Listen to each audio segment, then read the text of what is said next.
The heart is one of the most important organs in the body, working relentlessly to enable the human cardiovascular system to function.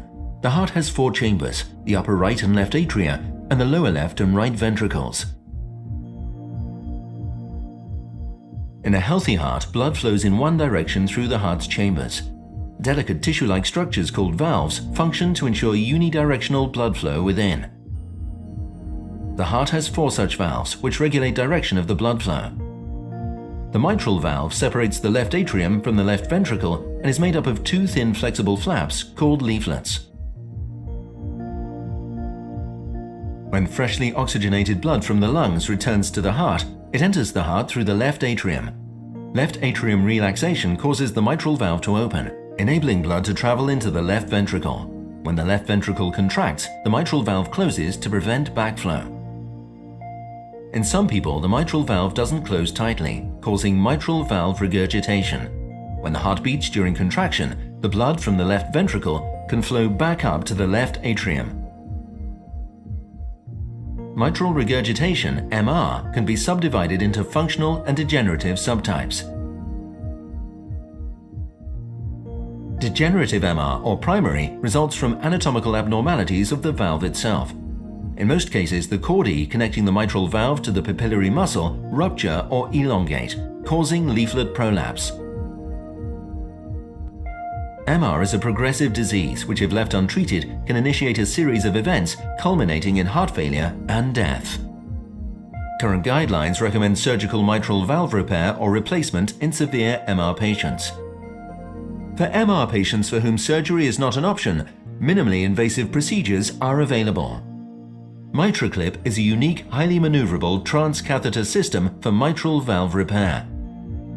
This procedure avoids cardiopulmonary bypass using minimally invasive venous approach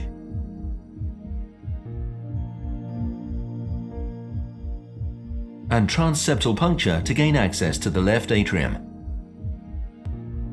MitraClip's steerable guide catheter is introduced over a previously placed guide wire. The dilator is used to gradually advance the guide into the left atrium, and the guide wire and dilator removed. The clip delivery system is advanced into the left atrium, positioning the clip above the regurgitant jet and perpendicular to the mitral valve plane. Inside the left atrium, the clip arms are open to 180 degrees and positioned perpendicular to the line of coaptation before crossing into the left ventricle.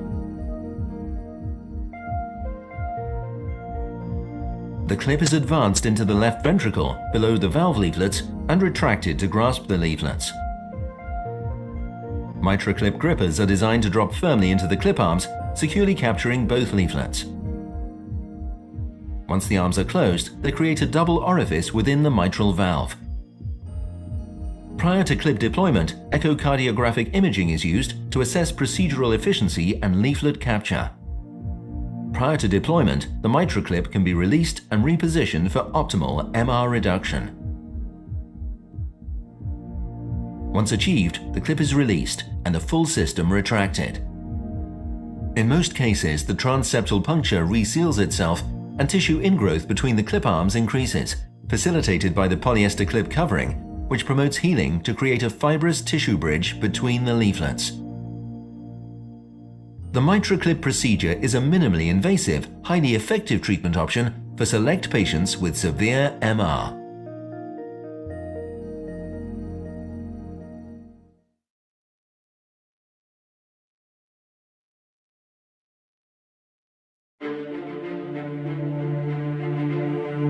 To healthcare providers, patients' healing comes first. But many a times, their own safety takes a back seat. Every day in the OR, the world over, those with the healing touch are doing what they know best, saving lives. But here, a health hazard exists that needs everyone's attention. All procedures require energy-generating devices, and they produce surgical smoke that gets released in the OR environment. The danger is here, in the unseen. Research shows that surgical smoke can contain a concoction of many viruses, bacteria, or hazardous chemicals. The harm it does is equal to smoking several unfiltered cigarettes at one go. These toxic nanoparticles can permeate through masks, making their way down the respiratory tract and lungs. Studies show that these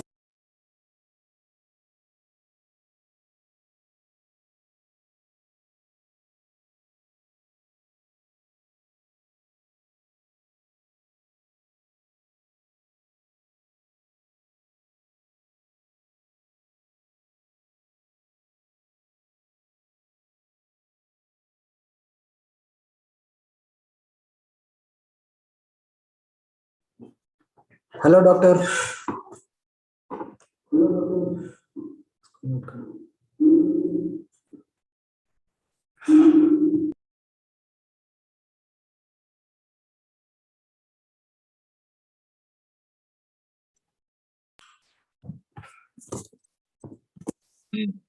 Hello. What man, Sanjay? एक second. Your name only Sanjay, no? Correct, no? Everything is correct, doctor. Like we are ready. So 10 o'clock, like according to schedule, we can start. Just a second. Keep the advertisements, no? Industry advertisements, let it keep going on. Okay, doctor. I will do that. 10 o'clock it will start, doctor. Like. Yeah, 10 o'clock will start. Yeah. I nothing to speak. Anvarsu will start immediately. Yeah, sure, doctor. Sure. I don't have anything to speak at 10 o'clock. Huh? Okay, doctor. I'll be there, but just. Yeah, sure, doctor. So I will start the advertising thing, ads. Yeah, you start off advertisement to start. Yeah, sure, doctor. Okay. Where is Darshan? Darshan is, I think, second floor, doctor. He's getting ready. No problem. Yeah, thank you, doctor. particles distribute rapidly and uniformly in the OR. It takes a considerable time for particle counts to go back to baseline levels. The long-term effects of exposure to surgical smoke can cause both acute and chronic health issues, a danger that is now getting recognized and with widespread recommendations by global and local medical organizations. As your global partner, our mission is to help you minimize your exposure to this surgical smoke. Introducing Megadyne Smoke Evacuator, an advanced smoke management solution. It delivers effective and quiet performance for open and laparoscopic procedures. This advanced system activates automatically by detection of energy devices, both core energy devices like monopolar and bipolar, and advanced energy devices like ultrasonic and advanced bipolar. The Megadyne Smoke Evacuator filter is designed to capture particulates and microorganisms as small as 0.02 micron at 99.999% efficiency. It is intuitive and simple to use, with many adjustable options for flow rate and runtime. Its combination with Megadyne smoke evacuation pencils can potentially capture 99% of surgical smoke when placed 1 inch from the source. We at Ethicon believe healing starts with a safe OR for everyone. Let's advance OR safety together. Visit our website or contact our representative to know more.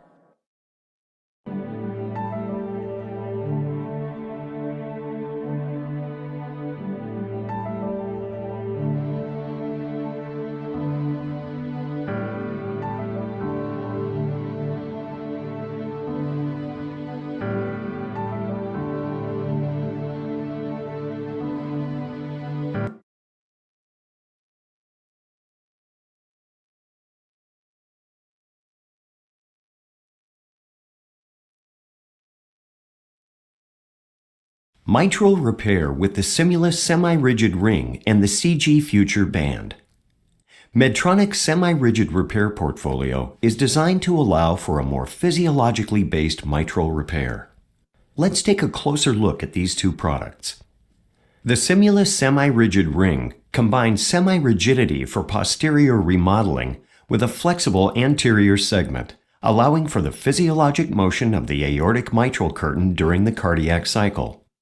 This distinctive design, along with the smooth braided polyester material, enables the Simulus semi-rigid ring to take a saddle shape in systole and flatten to a planar shape in diastole. The CG Future band features enough stiffness for posterior remodeling while preserving dynamic annular motion. The unique eyelets allow for easy anchoring to the trigones, which can help prevent post-repair dilation. Let's take a look at a repaired mitral valve. Shown here is the valve repaired with a Simulus semi-rigid ring. Notice how the flexible anterior portion of the ring moves naturally with the cardiac cycle, from a saddle in systole to a planar O in diastole. Now let's see the repaired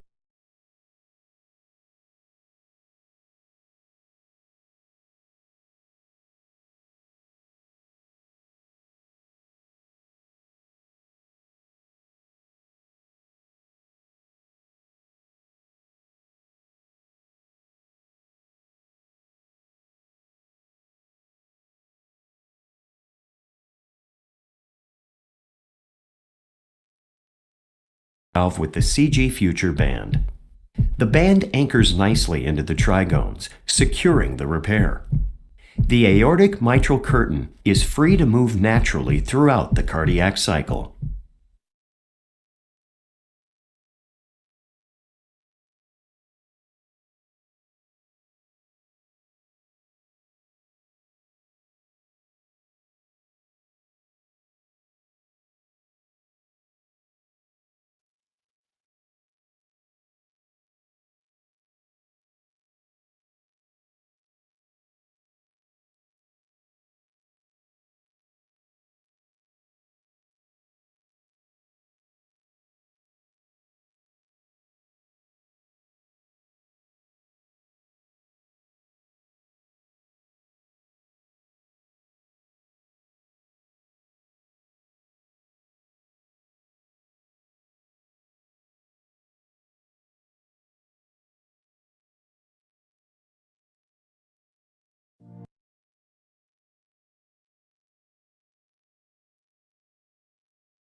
The heart is one of the most important organs in the body, working relentlessly to enable the human cardiovascular system to function. The heart has 4 chambers, the upper right and left atria, and the lower left and right ventricles. In a healthy heart, blood flows in one direction through the heart's chambers. Delicate tissue-like structures called valves function to ensure unidirectional blood flow within. The heart has 4 such valves, which regulate direction of the blood flow. The mitral valve separates the left atrium from the left ventricle and is made up of 2 thin flexible flaps called leaflets. When freshly oxygenated blood from the lungs returns to the heart, it enters the heart through the left atrium. Left atrium relaxation causes the mitral valve to open, enabling blood to travel into the left ventricle. When the left ventricle contracts, the mitral valve closes to prevent backflow. In some people, the mitral valve doesn't close tightly, causing mitral valve regurgitation. When the heart beats during contraction, the blood from the left ventricle can flow back up to the left atrium. Mitral regurgitation, MR, can be subdivided into functional and degenerative subtypes. Degenerative MR, or primary, results from anatomical abnormalities of the valve itself. In most cases, the chordae connecting the mitral valve to the papillary muscle rupture or elongate, causing leaflet prolapse. MR is a progressive disease which, if left untreated, can initiate a series of events culminating in heart failure and death. Current guidelines recommend surgical mitral valve repair or replacement in severe MR patients. For MR patients for whom surgery is not an option, minimally invasive procedures are available. MitraClip is a unique, highly maneuverable transcatheter system for mitral valve repair. This procedure avoids cardiopulmonary bypass using minimally invasive venous approach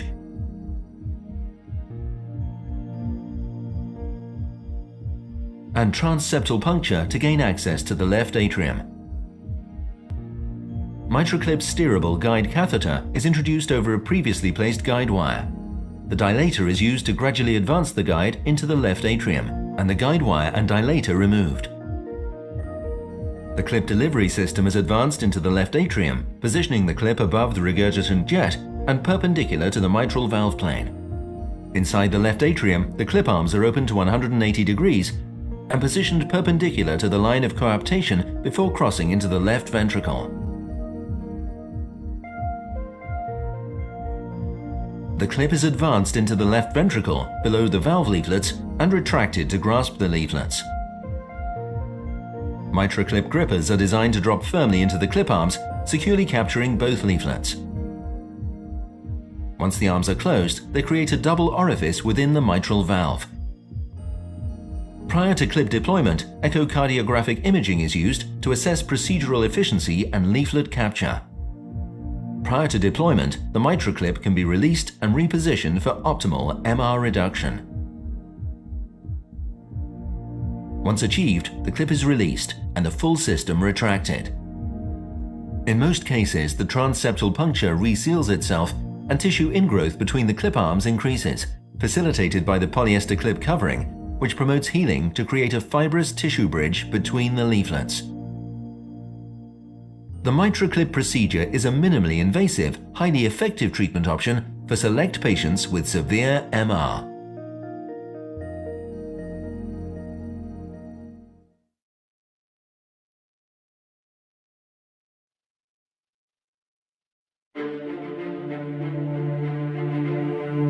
To healthcare providers, patients' healing comes first. But many a times, their own safety takes a back seat. Every day, in the OR, the world over, those with the healing touch are doing what they know best, saving lives. But here, a health hazard exists that needs everyone's attention. All procedures require energy-generating devices, and they produce surgical smoke that gets released in the OR environment. The danger is here, in the unseen.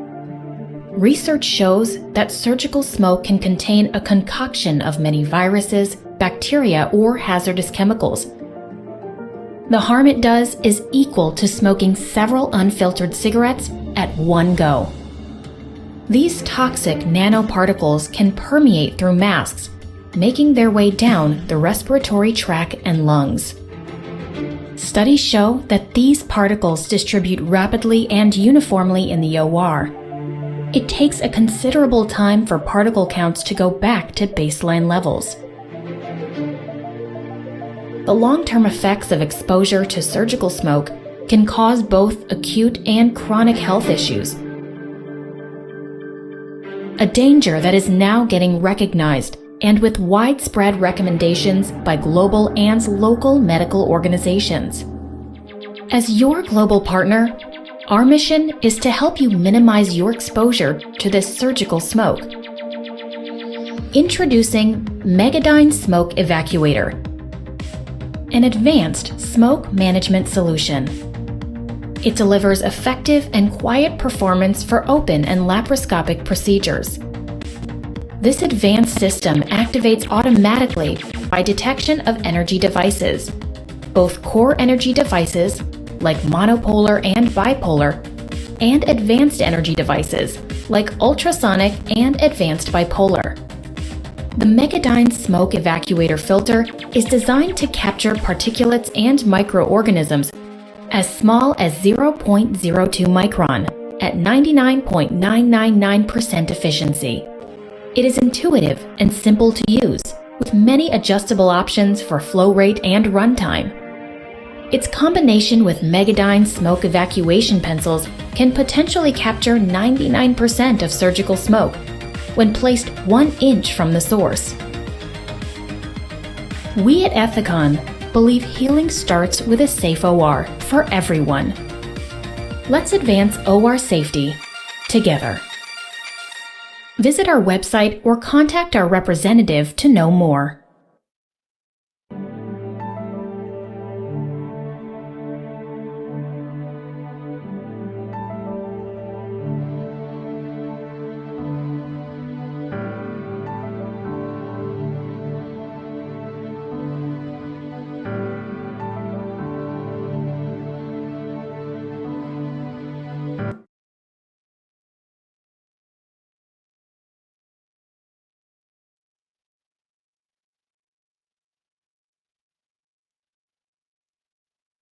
Mitral repair with the Simulus semi-rigid ring and the CG Future band. Medtronic's semi-rigid repair portfolio is designed to allow for a more physiologically based mitral repair. Let's take a closer look at these two products.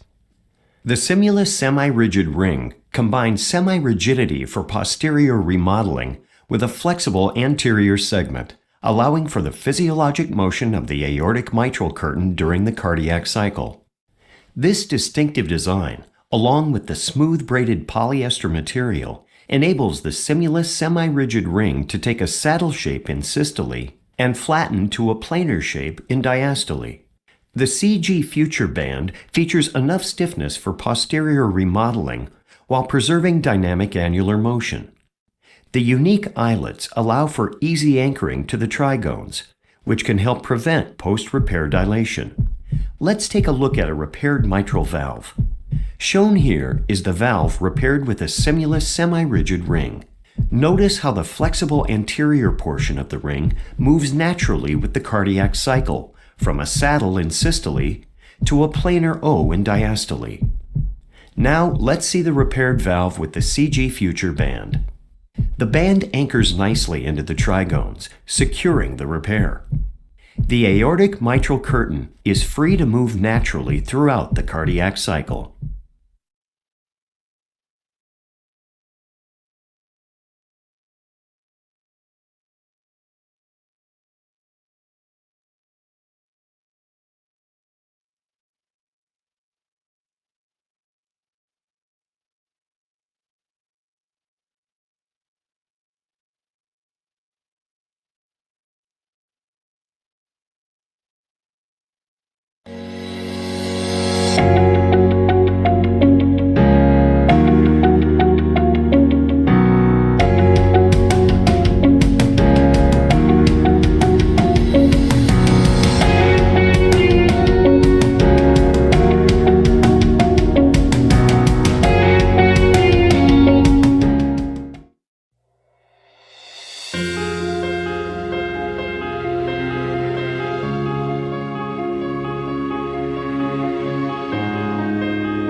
The heart is one of the most important organs in the body, working relentlessly to enable the human cardiovascular system to function.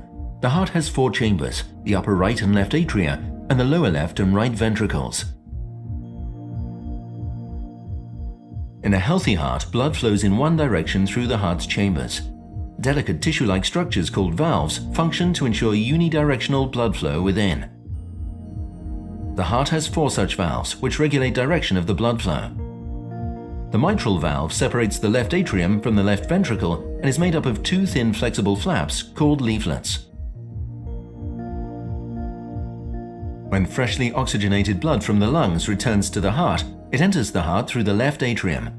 Left atrium relaxation causes the mitral valve to open, enabling blood to travel into the left ventricle. When the left ventricle contracts, the mitral valve closes to prevent backflow. In some people, the mitral valve doesn't close tightly, causing mitral valve regurgitation.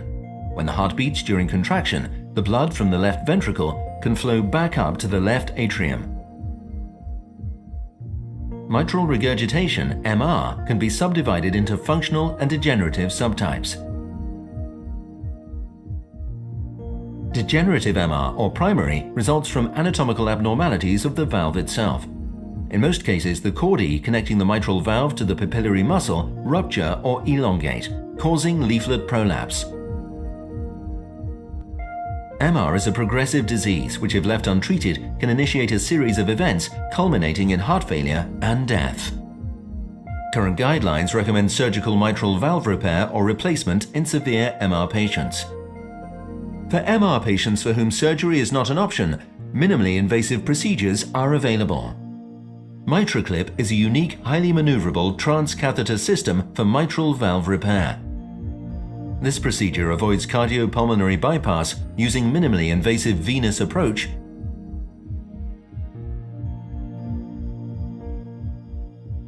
and transseptal puncture to gain access to the left atrium.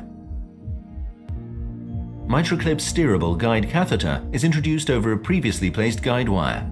The dilator is used to gradually advance the guide into the left atrium, and the guide wire and dilator removed.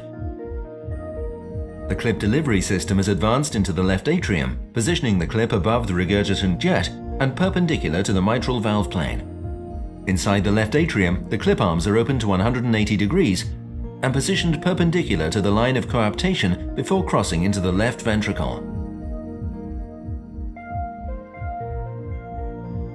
The clip is advanced into the left ventricle below the valve leaflets and retracted to grasp the leaflets.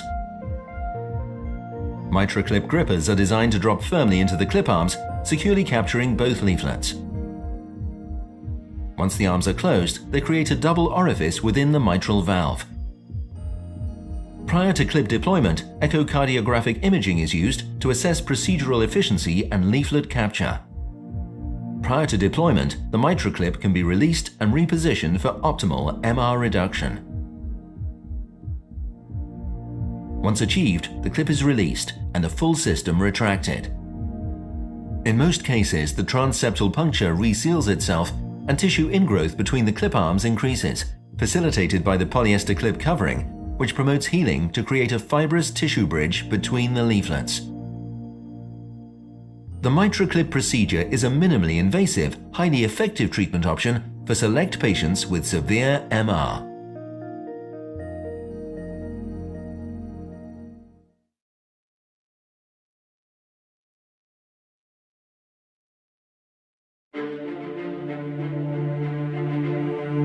To healthcare providers, patients' healing comes first. But many a times, their own safety takes a back seat. Every day in the OR, the world over, those with the healing touch are doing what they know best, saving lives. But here, a health hazard exists that needs everyone's attention. All procedures require energy-generating devices, and they produce surgical smoke that gets released in the OR environment. The danger is here, in the unseen. Research shows that surgical smoke can contain a concoction of many viruses, bacteria, or hazardous chemicals. The harm it does is equal to smoking several unfiltered cigarettes at one go.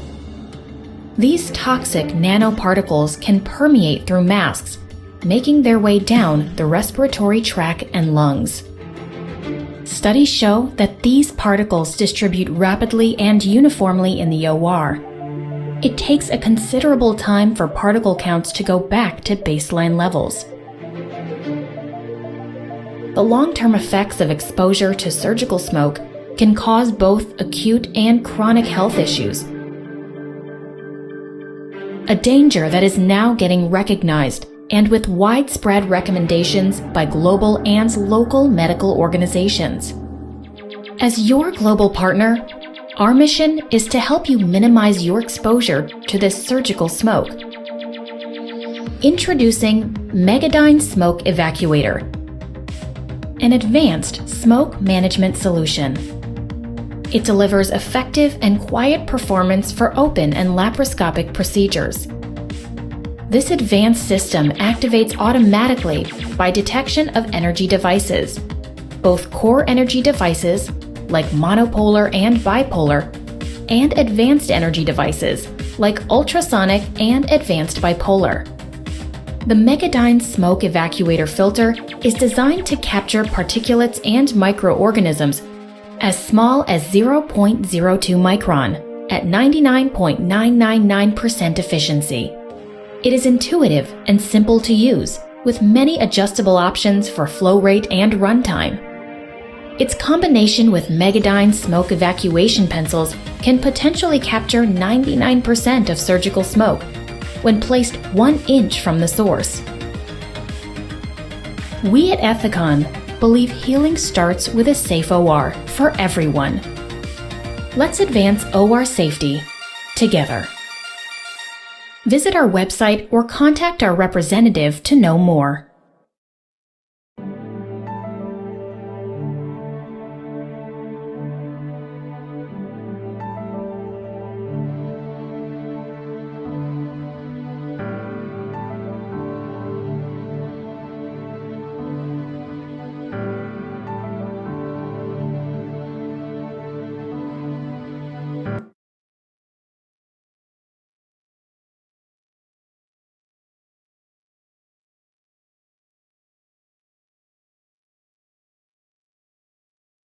Mitral repair with the Simulus semi-rigid ring and the CG Future band.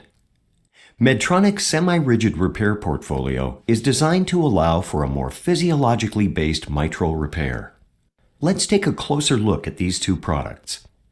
The Simulus semi-rigid ring combines semi-rigidity for posterior remodeling with a flexible anterior segment, allowing for the physiologic motion of the aortic mitral curtain during the cardiac cycle. This distinctive design, along with the smooth braided polyester material, enables the Simulus semi-rigid ring to take a saddle shape in systole and flatten to a planar shape in diastole. The CG Future band features enough stiffness for posterior remodeling while preserving dynamic annular motion. The unique eyelets allow for easy anchoring to the trigones, which can help prevent post-repair dilation. Let's take a look at a repaired mitral valve. Shown here is the valve repaired with a Simulus semi-rigid ring. Notice how the flexible anterior portion of the ring moves naturally with the cardiac cycle, from a saddle in systole to a planar O in diastole. Now let's see the repaired valve with the CG Future band. The band anchors nicely into the trigones, securing the repair. The aortic mitral curtain is free to move naturally throughout the cardiac cycle.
The heart is one of the most important organs in the body, working relentlessly to enable the human cardiovascular system to function. The heart has 4 chambers, the upper right and left atria, and the lower left and right ventricles. In a healthy heart, blood flows in one direction through the heart's chambers. Delicate tissue-like structures called valves function to ensure unidirectional blood flow within.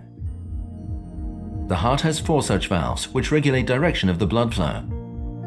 The mitral valve separates the left atrium from the left ventricle and is made up of 2 thin flexible flaps called leaflets. When freshly oxygenated blood from the lungs returns to the heart, it enters the heart through the left atrium. Left atrium relaxation causes the mitral valve to open, enabling blood to travel into the left ventricle. When the left ventricle contracts, the mitral valve closes to prevent backflow. In some people, the mitral valve doesn't close tightly, causing mitral valve regurgitation. When the heart beats during contraction, the blood from the left ventricle can flow back up to the left atrium. Mitral regurgitation, MR, can be subdivided into functional and degenerative subtypes. Degenerative MR, or primary, results from anatomical abnormalities of the valve itself. In most cases, the chordae connecting the mitral valve to the papillary muscle rupture or elongate, causing leaflet prolapse.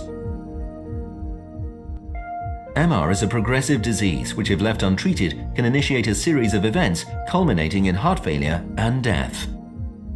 Current guidelines recommend surgical mitral valve repair or replacement in severe MR patients. For MR patients for whom surgery is not an option, minimally invasive procedures are available. MitraClip is a unique, highly maneuverable transcatheter system for mitral valve repair. This procedure avoids cardiopulmonary bypass using minimally invasive venous approach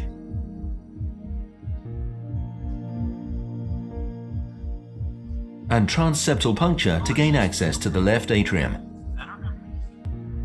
MitraClip's steerable guide catheter is introduced over a previously placed guide wire. The dilator is used to gradually advance the guide into the left atrium, and the guide wire and dilator removed. The clip delivery system is advanced into the left atrium, positioning the clip above the regurgitant jet and perpendicular to the mitral valve plane. Inside the left atrium, the clip arms are open to 180 degrees and positioned perpendicular to the line of coaptation before crossing into the left ventricle. The clip is advanced into the left ventricle below the valve leaflets and retracted to grasp the leaflets. MitraClip grippers are designed to drop firmly into the clip arms, securely capturing both leaflets. Once the arms are closed, they create a double orifice within the mitral valve. Prior to clip deployment, echocardiographic imaging is used to assess procedural efficiency and leaflet capture. Prior to deployment, the MitraClip can be released and repositioned for optimal MR reduction. Once achieved, the clip is released and the full system retracted. In most cases, the transseptal puncture reseals itself and tissue ingrowth between the clip arms increases, facilitated by the polyester clip covering, which promotes healing to create a fibrous tissue bridge between the leaflets. The MitraClip procedure is a minimally invasive, highly effective treatment option for select patients with severe MR.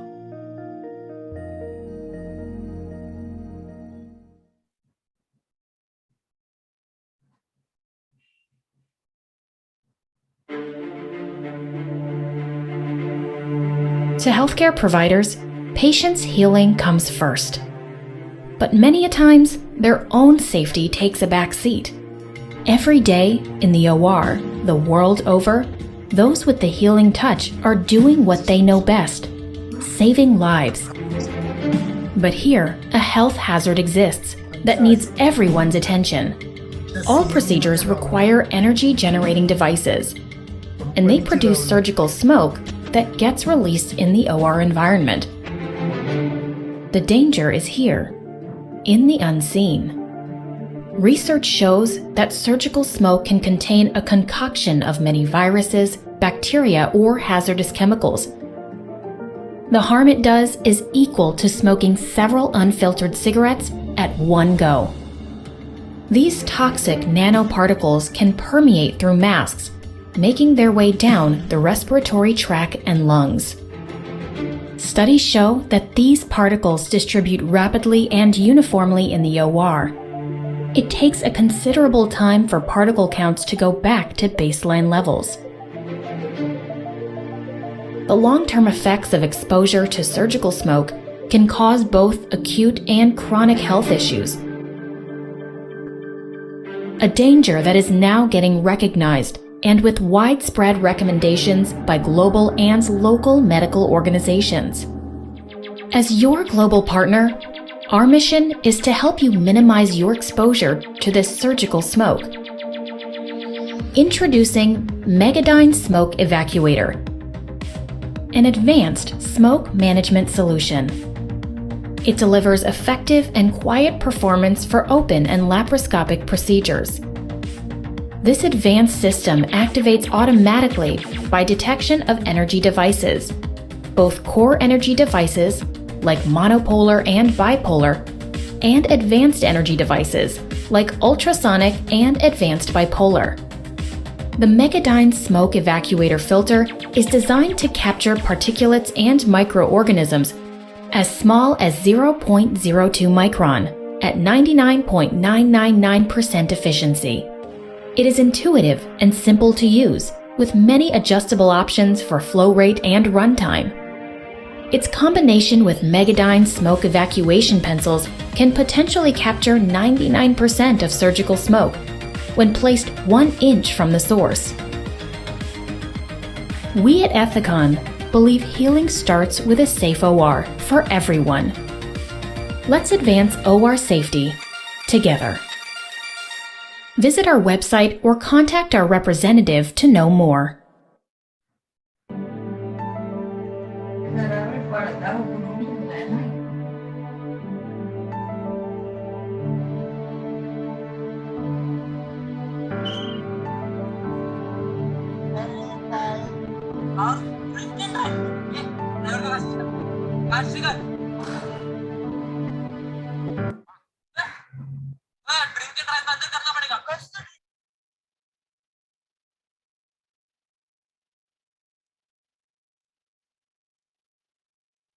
Mitral repair with the Simulus semi-rigid ring and the CG Future band.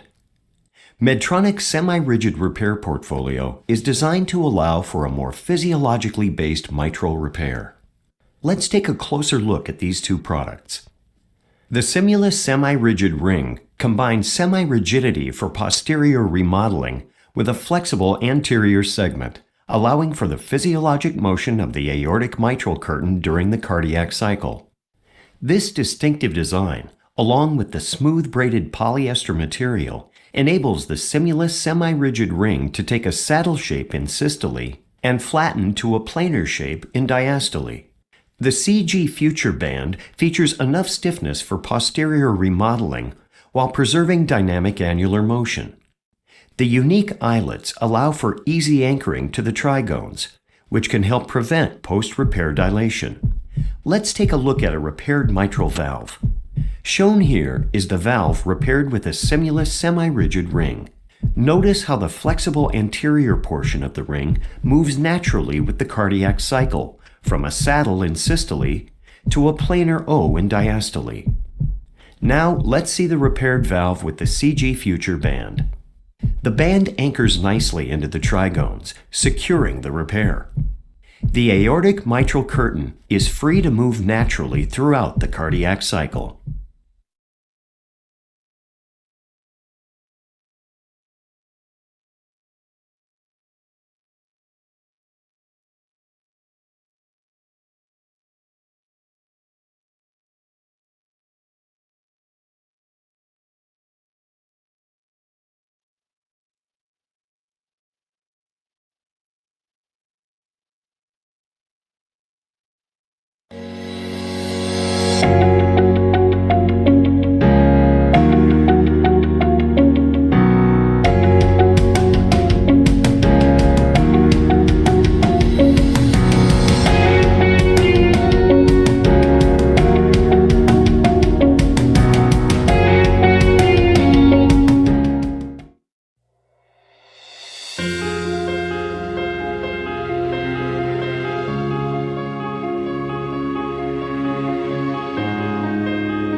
The heart is one of the most important organs in the body, working relentlessly to enable the human cardiovascular system to function. The heart has 4 chambers, the upper right and left atria, and the lower left and right ventricles. In a healthy heart, blood flows in one direction through the heart's chambers. Delicate tissue-like structures called valves function to ensure unidirectional blood flow within. The heart has 4 such valves, which regulate direction of the blood flow. The mitral valve separates the left atrium from the left ventricle and is made up of 2 thin flexible flaps called leaflets.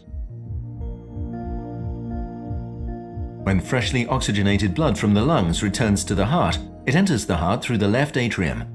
Left atrium relaxation causes the mitral valve to open, enabling blood to travel into the left ventricle.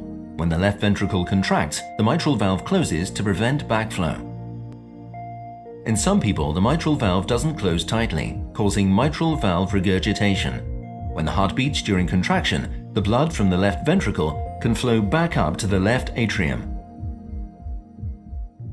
Mitral regurgitation, MR, can be subdivided into functional and degenerative subtypes.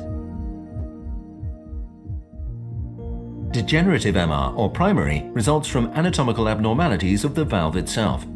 In most cases, the chordae connecting the mitral valve to the papillary muscle rupture or elongate, causing leaflet prolapse. MR is a progressive disease which, if left untreated, can initiate a series of events culminating in heart failure and death.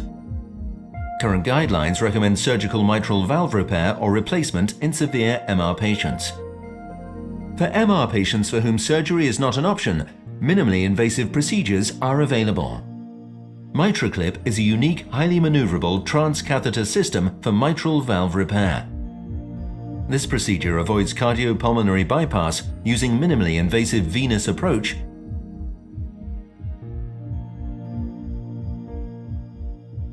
and transseptal puncture to gain access to the left atrium.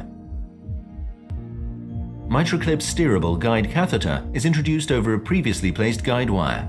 The dilator is used to gradually advance the guide into the left atrium, and the guide wire and dilator removed.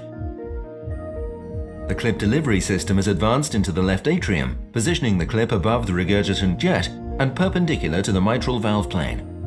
Inside the left atrium, the clip arms are open to 180 degrees and positioned perpendicular to the line of coaptation before crossing into the left ventricle. The clip is advanced into the left ventricle below the valve leaflets and retracted to grasp the leaflets. MitraClip grippers are designed to drop firmly into the clip arms, securely capturing both leaflets. Once the arms are closed, they create a double orifice within the mitral valve. Prior to clip deployment, echocardiographic imaging is used to assess procedural efficiency and leaflet capture. Prior to deployment, the MitraClip can be released and repositioned for optimal MR reduction. Once achieved, the clip is released and the full system retracted.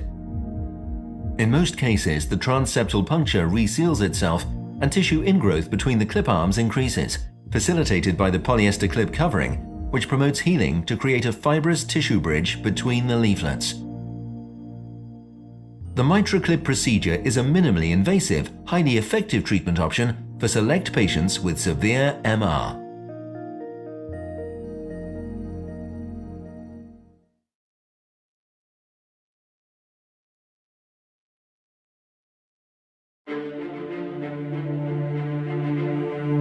To healthcare providers, patients' healing comes first. But many a times, their own safety takes a back seat. Every day, in the OR, the world over, those with the healing touch are doing what they know best, saving lives. But here, a health hazard exists that needs everyone's attention. All procedures require energy-generating devices, and they produce surgical smoke that gets released in the OR environment. The danger is here, in the unseen. Research shows that surgical smoke can contain a concoction of many viruses, bacteria, or hazardous chemicals. The harm it does is equal to smoking several unfiltered cigarettes at one go. These toxic nanoparticles can permeate through masks, making their way down the respiratory tract and lungs. Studies show that these particles distribute rapidly and uniformly in the OR. It takes a considerable time for particle counts to go back to baseline levels. The long-term effects of exposure to surgical smoke can cause both acute and chronic health issues, a danger that is now getting recognized and with widespread recommendations by global and local medical organizations. As your global partner, our mission is to help you minimize your exposure to this surgical smoke. Introducing Megadyne Smoke Evacuator, an advanced smoke management solution. It delivers effective and quiet performance for open and laparoscopic procedures. This advanced system activates automatically by detection of energy devices, both core energy devices like monopolar and bipolar, and advanced energy devices like ultrasonic and advanced bipolar. The Megadyne Smoke Evacuator filter is designed to capture particulates and microorganisms as small as 0.02 micron at 99.999% efficiency. It is intuitive and simple to use, with many adjustable options for flow rate and runtime. Its combination with Megadyne smoke evacuation pencils can potentially capture 99% of surgical smoke when placed 1 inch from the source. We at Ethicon believe healing starts with a safe OR for everyone. Let's advance OR safety together. Visit our website or contact our representative to know more.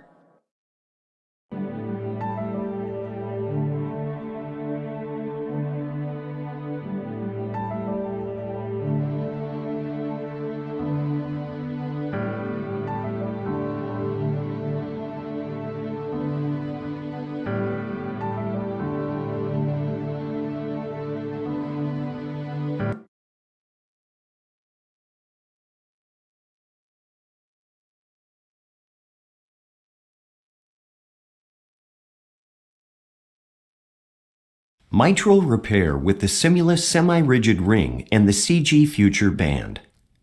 Medtronic's semi-rigid repair portfolio is designed to allow for a more physiologically based mitral repair. Let's take a closer look at these two products. The Simulus semi-rigid ring combines semi-rigidity for posterior remodeling with a flexible anterior segment, allowing for the physiologic motion of the aortic mitral curtain during the cardiac cycle. This distinctive design, along with the smooth braided polyester material, enables the Simulus semi-rigid ring to take a saddle shape in systole and flatten to a planar shape in diastole. The CG Future band features enough stiffness for posterior remodeling while preserving dynamic annular motion. The unique eyelets allow for easy anchoring to the trigones, which can help prevent post-repair dilation. Let's take a look at a repaired mitral valve. Shown here is the valve repaired with a Simulus semi-rigid ring. Notice how the flexible anterior portion of the ring moves naturally with the cardiac cycle, from a saddle in systole to a planar O in diastole. Now let's see the repaired valve with the CG Future band. The band anchors nicely into the trigones, securing the repair. The aortic mitral curtain is free to move naturally throughout the cardiac cycle.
The heart is one of the most important organs in the body, working relentlessly to enable the human cardiovascular system to function. The heart has 4 chambers, the upper right and left atria, and the lower left and right ventricles. In a healthy heart, blood flows in one direction through the heart's chambers. Delicate tissue-like structures called valves function to ensure unidirectional blood flow within. The heart has 4 such valves, which regulate direction of the blood flow. The mitral valve separates the left atrium from the left ventricle and is made up of 2 thin flexible flaps called leaflets. When freshly oxygenated blood from the lungs returns to the heart, it enters the heart through the left atrium. Left atrium relaxation causes the mitral valve to open, enabling blood to travel into the left ventricle. When the left ventricle contracts, the mitral valve closes to prevent backflow. In some people, the mitral valve doesn't close tightly, causing mitral valve regurgitation. When the heart beats during contraction, the blood from the left ventricle can flow back up to the left atrium. Mitral regurgitation, MR, can be subdivided into functional and degenerative subtypes. Degenerative MR, or primary, results from anatomical abnormalities of the valve itself.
Morning, sir.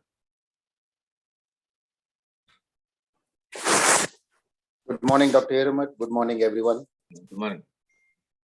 Morning, sir. Good morning, everybody. I'm Devashish. I'll be Good morning, Devashish. Yeah. Morning, sir. Good morning. Morning, Morning. Morning, Good everyone. Anbo. Good morning. Morning, everybody. Morning. We'll start sharp at 10. Yeah. Sure. Okay. So, Morning, Anbu. morning, Devashish. So, Shiv Chaudhary, sir, good morning. Good morning. Good morning. Now, Time. yes, sir.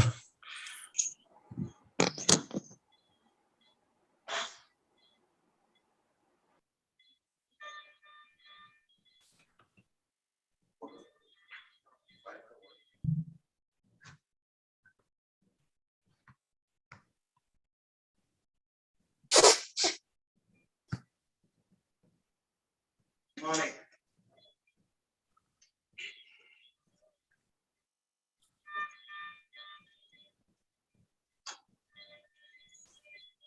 Good. Devashish, shall we start? Yes. Okay, then. So, good morning, everybody. Nice to have all of you on board on a Sunday morning. Today's session, we have a couple of sessions. The first session is on myxomatous right mitral valve. It's going to be a very, very useful session. We've got three experts in this field, Dr. Raghuram, Dr. T.K. Jayakumar, and Dr. Praveen Verma. Dr. Devashish Das will be the moderator, and we have a panelist here.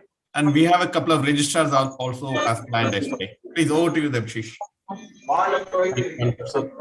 Very good morning to all of you, and I'm happy to see that on a Sunday morning we have sufficient audience here. First of all, a warm welcome to all the speakers, Dr. Raghuram, Dr. Jayakumar, Dr. Praveen Verma, and we have an eminent panel of panelists consisting of Dr. Shiv Chaudhary, Dr. Rathina Vail, Dr. Periya Swamy, and Dr. Ravindra Shetty. Dr. Sunil and Dr. Vignesh from Apollo Chennai are the registrars who will be the resident coordinators for the session. This session is dedicated on repair of myxomatous mitral valve. As we all know, myxomatous mitral valve is a distinct entity whereby it is a histological entity where there is a proliferation of mucopolysaccharides within the spongiosa of the mitral valve, replacing the collagen. Although it is probably lesser than what we see in terms of rheumatic pathology, it is not unseen in our part of the world. And this valve is distinctly different from the usual rheumatics, which we see more commonly. So today's session is dedicated to this particular entity. And once again, I welcome you all, and we can have our first speaker, Dr. Raghuram, who will be speaking on repair of posterior mitral leaflet and concepts of annuloplasty. Dr. Raghuram, you can share your screen and stuff.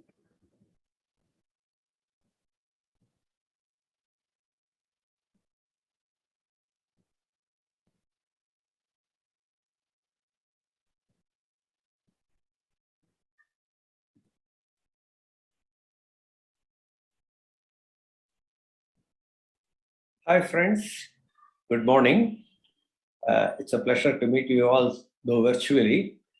Let me first thank the organizers for giving me an opportunity to be a part of the CTCME. The topic allotted to me today is repair of posterior mitral leaflet and the concepts of annuloplasty. Let me first recapitulate the fundamental principles of valve repair as enunciated by Sir Alan Carpentier. It is preservation or restoration of normal leaflet motion to create a large surface area of coaptation. And after achieving the leaflet repair, we have to remodel and stabilize the annulus by some sort of an annuloplasty. Of course, this is a familiar diagram to everybody. For the sake of completion, I am projecting it. We are going to concentrate on repair on P1, P2, and P3. And we are going to discuss separately the type 1 lesion, type 2 lesion, and type 3 lesion. When we talk about annuloplasty, it's important for us to remember the important relationships to the annulus. At the right fibrous trigone and the left fibrous trigone, we are very close to the aortic valve cusps. And then the relationship to the circumflex artery from the left fibrous trigon towards the coronary sinus. For making an annuloplasty stitches, it is important to identify 3 important landmarks. The 2 trigones must be identified, the commissures must be identified, and the centers of anterior and posterior mitral leaflet should be identified.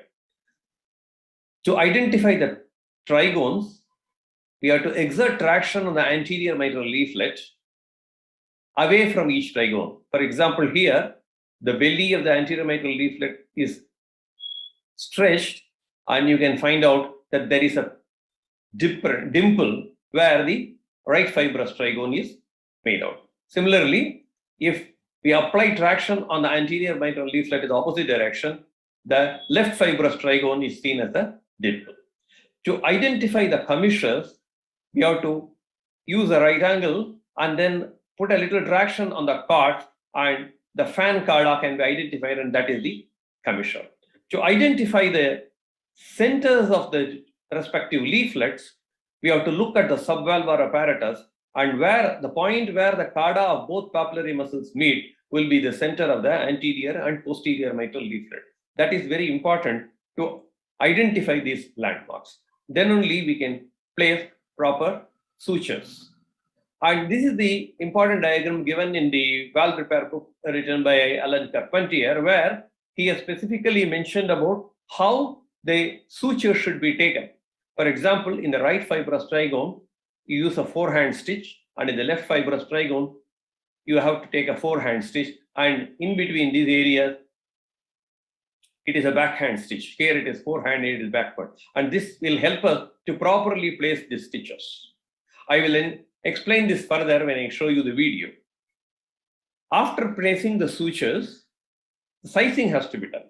There are 2 different ways of sizing the ring. One is based on the surface area of the anterior mitral leaflet. The other is based on the intertrigonal distance. So we'll have to go through the manufacturer's instruction as to how to size with respect to the particular ring that you are using. And of course, it is important to tell you that the ring insertion is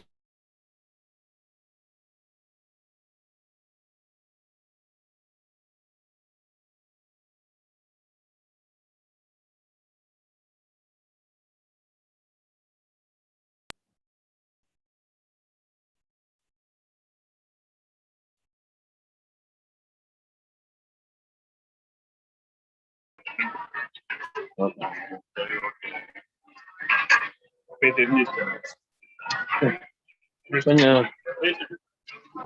இருக்கு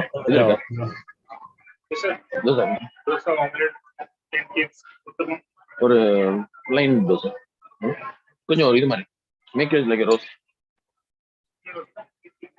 crispy not ghee just crispy என்ன கொஞ்சம்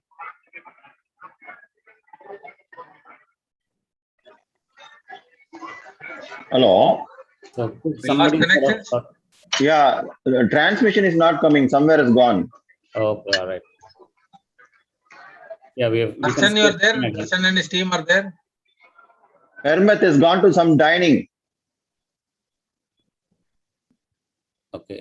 We can see the slides back again, but we can't hear Dr. Raghuram. Yeah, correct.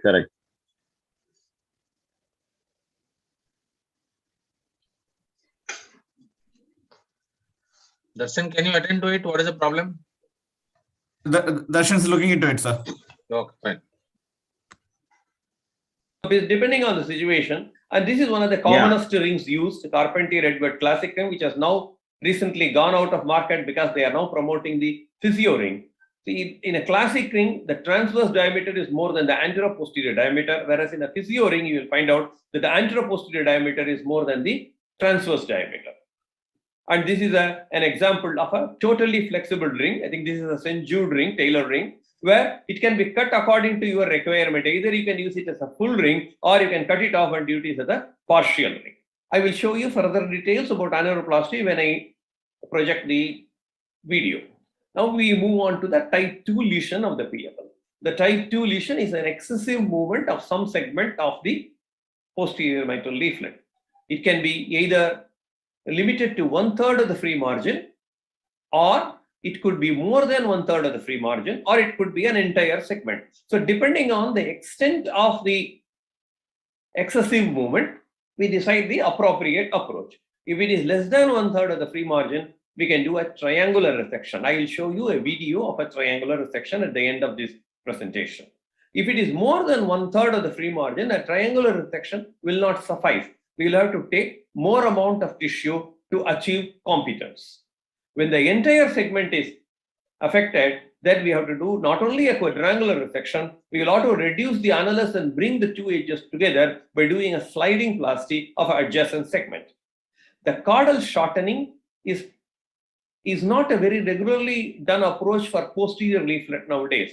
However, caudal replacement is a very popular approach for treatment of all lesions of the type 2 lesions nowadays. I'll just explain to you with the help of a diagram. When you do a quadrangular resection, if it is a large sized resection, it may not be possible to just approach it like this. But if you do a quadrangular resection of a limited size, then we have to first do an annuloplasty, 2-3 stitches in the annulus, and bring the two edges together. After the two edges are brought together, the interrupter stitches are put to adequately close the gap.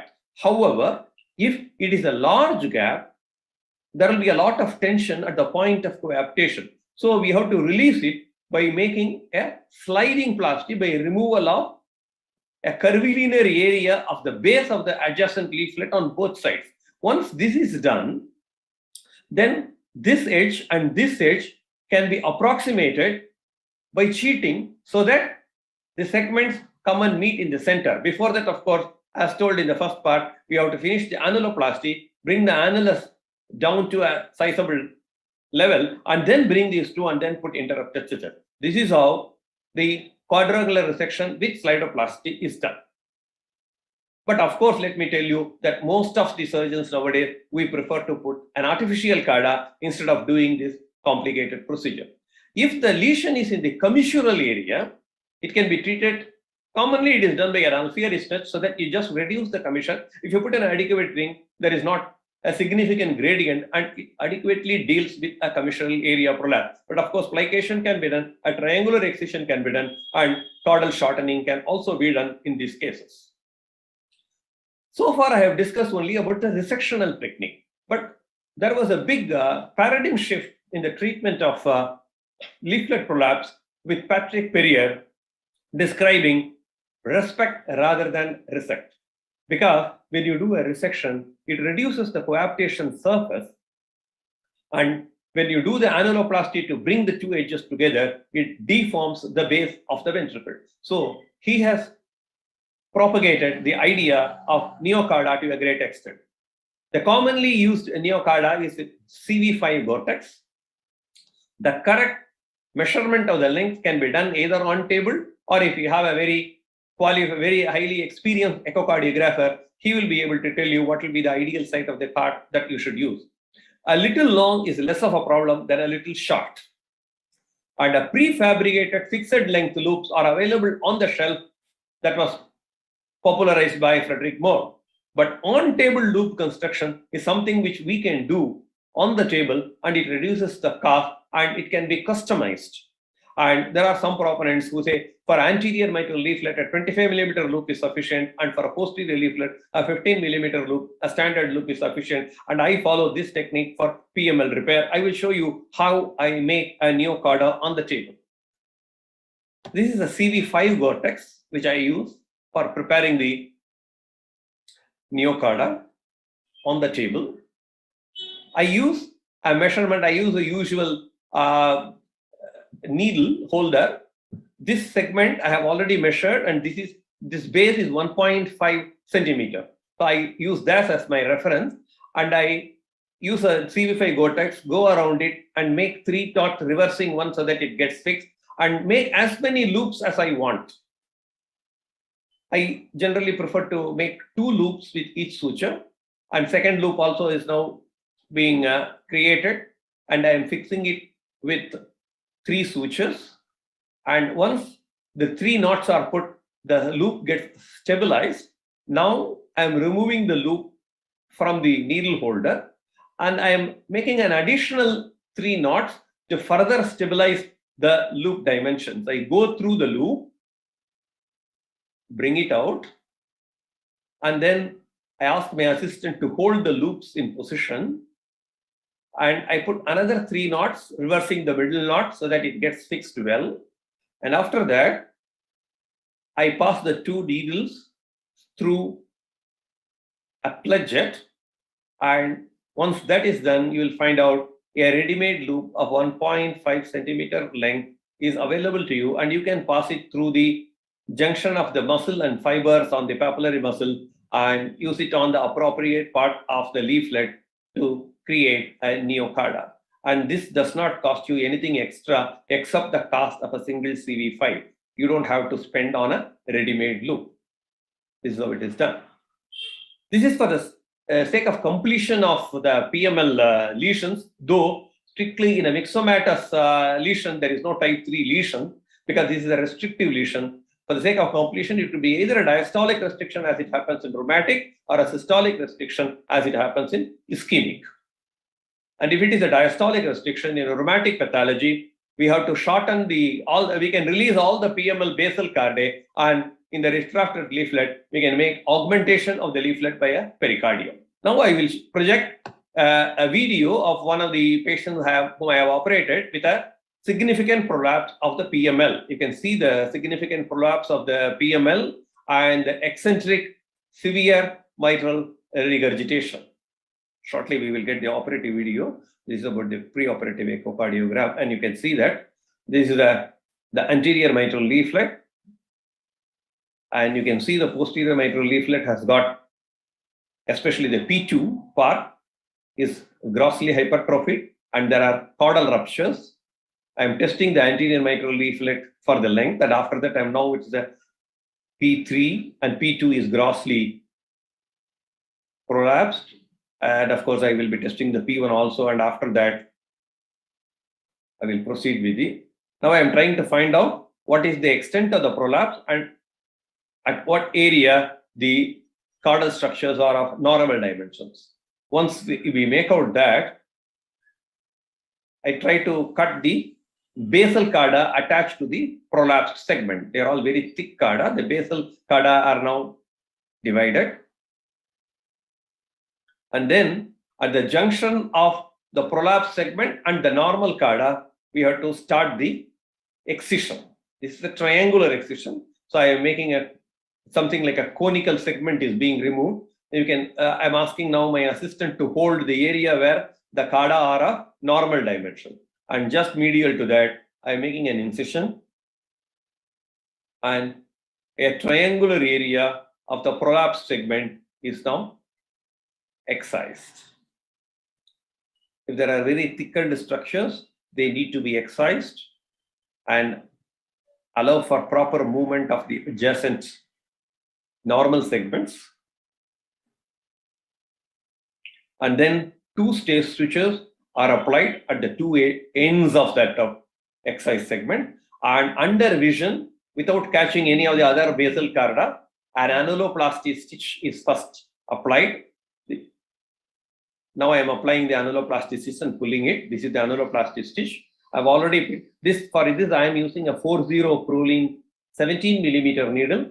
The cardio nil is another suture which is popularized by Alan Carpentier, which I don't have access to, so I am using only the Prolene. Now I am just trying to highlight the importance of putting the knots on the ventricular aspect of the, when you do these sutures, it's better to put the knots on the ventricular aspect. So first take a stitch on the ventricular aspect of the leaflet, come out on the atrial aspect, and again from atrial aspect to the ventricular aspect.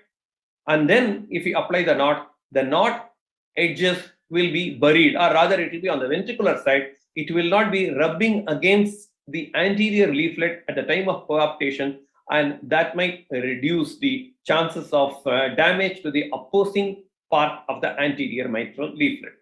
I prefer to do interrupted stitches, but It can also be done as a continuous. Now, this is what I wanted to enhance. When the anterior mitral leaflet is given traction on, you can see the dimple, and that is the right fibrous trigone.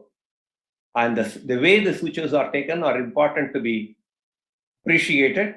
The suture must pass about 2 millimeters away from the muscle fibrous junction. You can appreciate that this is the fibrous part of the leaflet, and that is the muscular part of the leaflet. Now I am the left fibrous trigone is being shown, and that is the dimple, and the sutures must pass about 2 millimeters away from the muscle fibrous junction. When you pass the suture, you will feel a specific resistance there. That means you have gone through the correct side. That is the trigonal area, which will be harder. And this is already we have discussed about the central suture. Once we have put all the 3 sutures, you can test with a saline to find out how much is the competence. I have still not reduced the annulus, but I have made the report. The prolapse part has been taken care of, but there is a deep fissure, or there is between the P2 and P3, there is a big bay, and that is one of the causes. Now I am measuring the intertrigonal distance. This is a CG future Medtronic ring that I am using. There they recommend an intertrigonal measurement. So I have put the 2 stitches in the trigone. I have measured the 28 millimeter ring. Now I am trying to close off that gap with a 40 proline. Now we must reduce the amount of sutures in this area because this decreases the mobility of the leaflet and might increase the gradient if we are not putting an adequate sized ring. So this should be done to the minimum extent necessary to close the cleft between the P2 and P3 I am applying now. And once this is applied and then the annular stitches are put, we will get a very good competence. I'm just projecting this to show how these sutures are taken and the cleft is closed.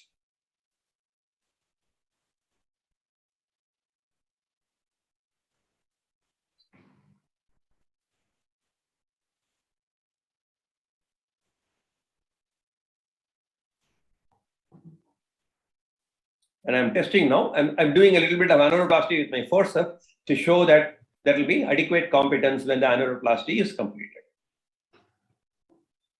Now, the in-between stitches are taken. Here it is important to know that the needle must be facing towards the ventricular cavity when we take the stitches to avoid injuring the aortic leaflet. Again, you can appreciate that this distance of 2 millimeters is very essential to prevent a tear of the base of the leaflet.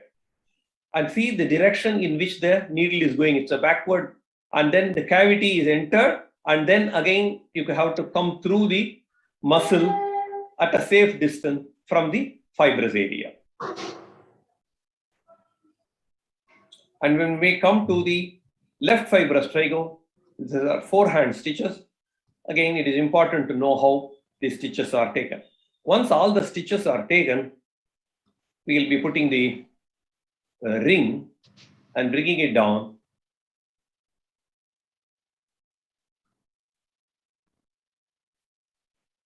You can see total competence of the mitral valve now. And it is important to appreciate that this closure line must be as far posterior as possible when we complete a repair, so that there is absolutely no chance of a fan.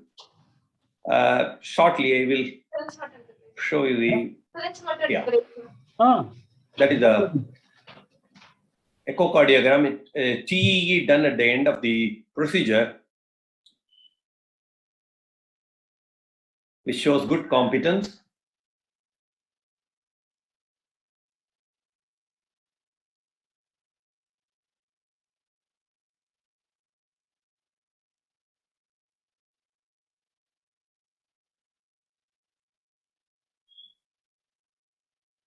And there is no significant gradient. This is another view. It shows there is a very good competence and good movement of the anterior leaflet without any restriction. And there is absolutely no regurg.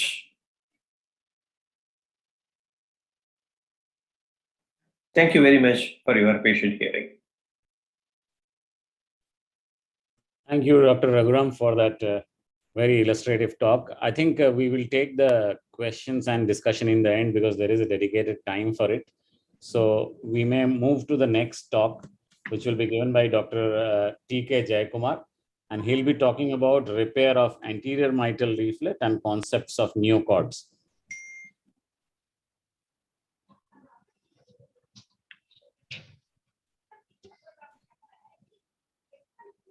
Good morning. My sincere thanks to Dr. Ambarasu and his team for this opportunity. Right now, we have heard about the posterior mitral leaflet repair, and compared to PML repair, AML repair is technically more challenging. And here, you have to follow the principle of preserve rather than resect more rigorously. Because in AML, if you resect, you may land in trouble many times. So, role of resection is very minimal in AML repair.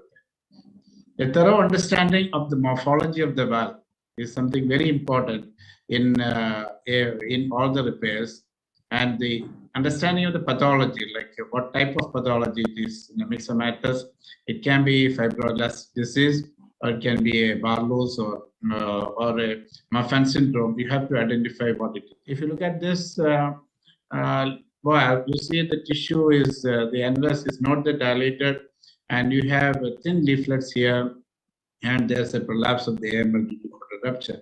And if you look at overall the tissue is less in this particular case. It's a fibroelastic disease compared to a Marfan where you have a lot of tissue around. So depending upon the morphology and pathology, we have to decide on your management or repair. So here in this case, the rheumatic valve, you see the PML is fixed and the AML is prolapsing. So if you don't understand whether it's a pseudo prolapse or actual prolapse, then it can affect your repair planning. So definitely, this is a proper understanding of the pathology and morphology is the basic in starting up with the repair. And now the decision on what type of repair you are planning, what exactly you are going to do on the valve, depends upon, as I said, on the morphology and pathology and the extent of prolapse. For a localized prolapse or a diffuse prolapse, you have different strategies, and the strategy for an annulo-aortic dissection may be different. And location of prolapse, you may opt for the smaller resections, or you may opt for a neocorte, depending upon whether it's an A2, A3 prolapse, or to manage a commissural prolapse, you may have a different strategy. And availability of tissue, as I have shown in the earlier slides, the tissue may be less available in a case of myxomatous, in a case of fibroelastic disease compared to a myxomatous valve. And the status of the chordae and papillary muscles, and whether there's a risk of SAM in a particular case. All this decide what you are going to do with a particular case. Now, after opening the left atrium, the first thing you do is the valve analysis. It should be carefully done, and you should have you will have a proper reference chordae. Mostly it is P1, which is less affected, or any of the chordae which is not prolapsing is taken as a reference chordae, and it is analyzed in a clockwise manner from one end to another end to see whether this segment is prolapsed. And once you have seen exactly what is the morphology, what is the problem, you have an array of options available. Like at the leaflet level, you have triangular resection and rotation plasty, and at the chordal level, you can go for a chordal transfer, chordal transposition, or chordal shortening. And at the papillary muscle, you have papillary muscle sliding plasty, papillary muscle reimplantation, or you can put a neocorte. So the different choices are yours, and depending upon the particular morphology and your expertise, you can choose the particular thing. And in a case, you may need different techniques in the same case. And triangular resection, actually, triangular resection is, suppose you have a small area prolapsing a little bit, and then that particular area of the prolapsing segment can be resected and approximated to the.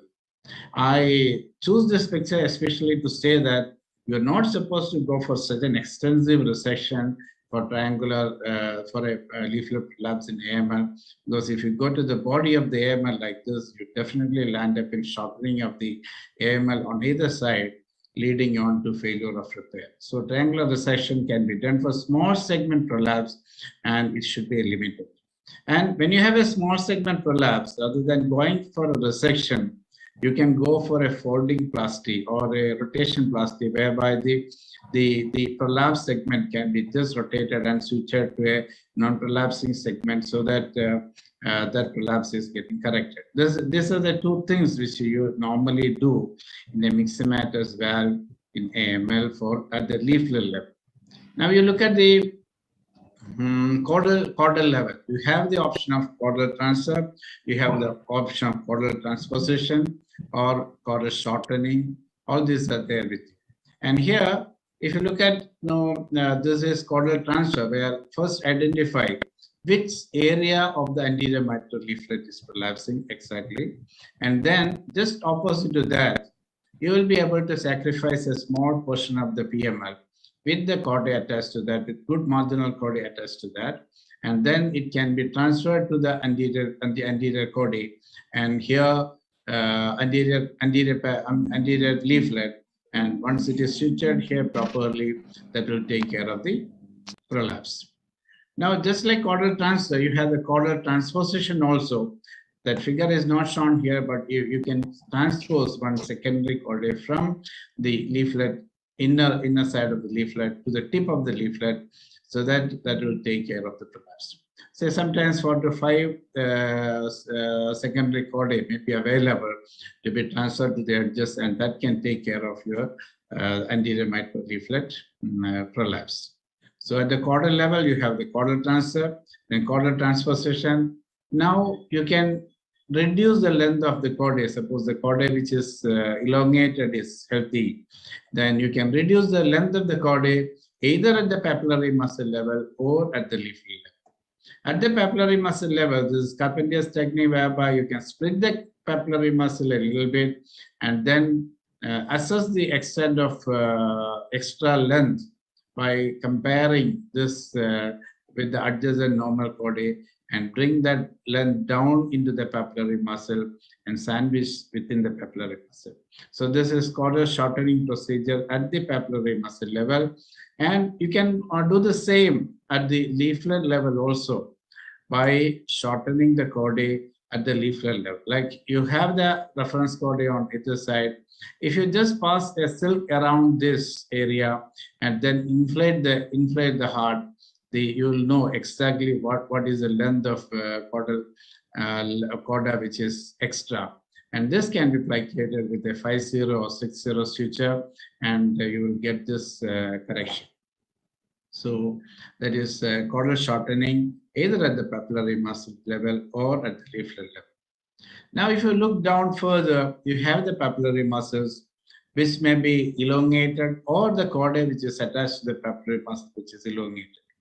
This also can be shortened by a papillary muscle sliding plasty. Means you identify the which chordae is a cause for prolapse, and look at the papillary muscle which is taking care of this chordae, and then split that area of the papillary muscle, and then bring down the head of the papillary muscle into the body of the remaining papillary muscle, so that the extra length is taken care of. Here also, you need a visual assessment, or you can compare it with, say, stress the papillary muscle, the chordae on either side, the prolapse as well as the normal, and then see how much length you want to bring it down. That extra length you can bring down bring down here by sliding plasty. So papillary muscle sliding plasty is another option to correct the prolapse.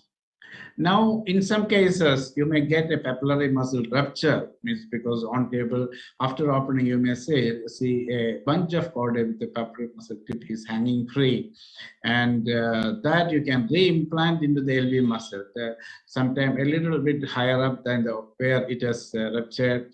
By looking at the reference chordae, you can measure and decide where you are going to fix it exactly, and create a small incision and into that incision, take two horizontal matter sutures and bring it down and close that so that it will heal off. So papillary muscle fixation is another option. So you have seen how you can take care of a prolapse, either the leaflet by resection, triangular resection, or a foldingplasty. Then at the caudal level by, say, caudal shortening, or say caudal transfer or transposition. Then you have the papillary muscle level, papillary muscle sliding plasty or fixation. Now the next choice is of course neochordae. Neochordae you use for PTFE sutures, where you may go for single chordae, which can be just single or multiple individual chordae, or a loop chordae.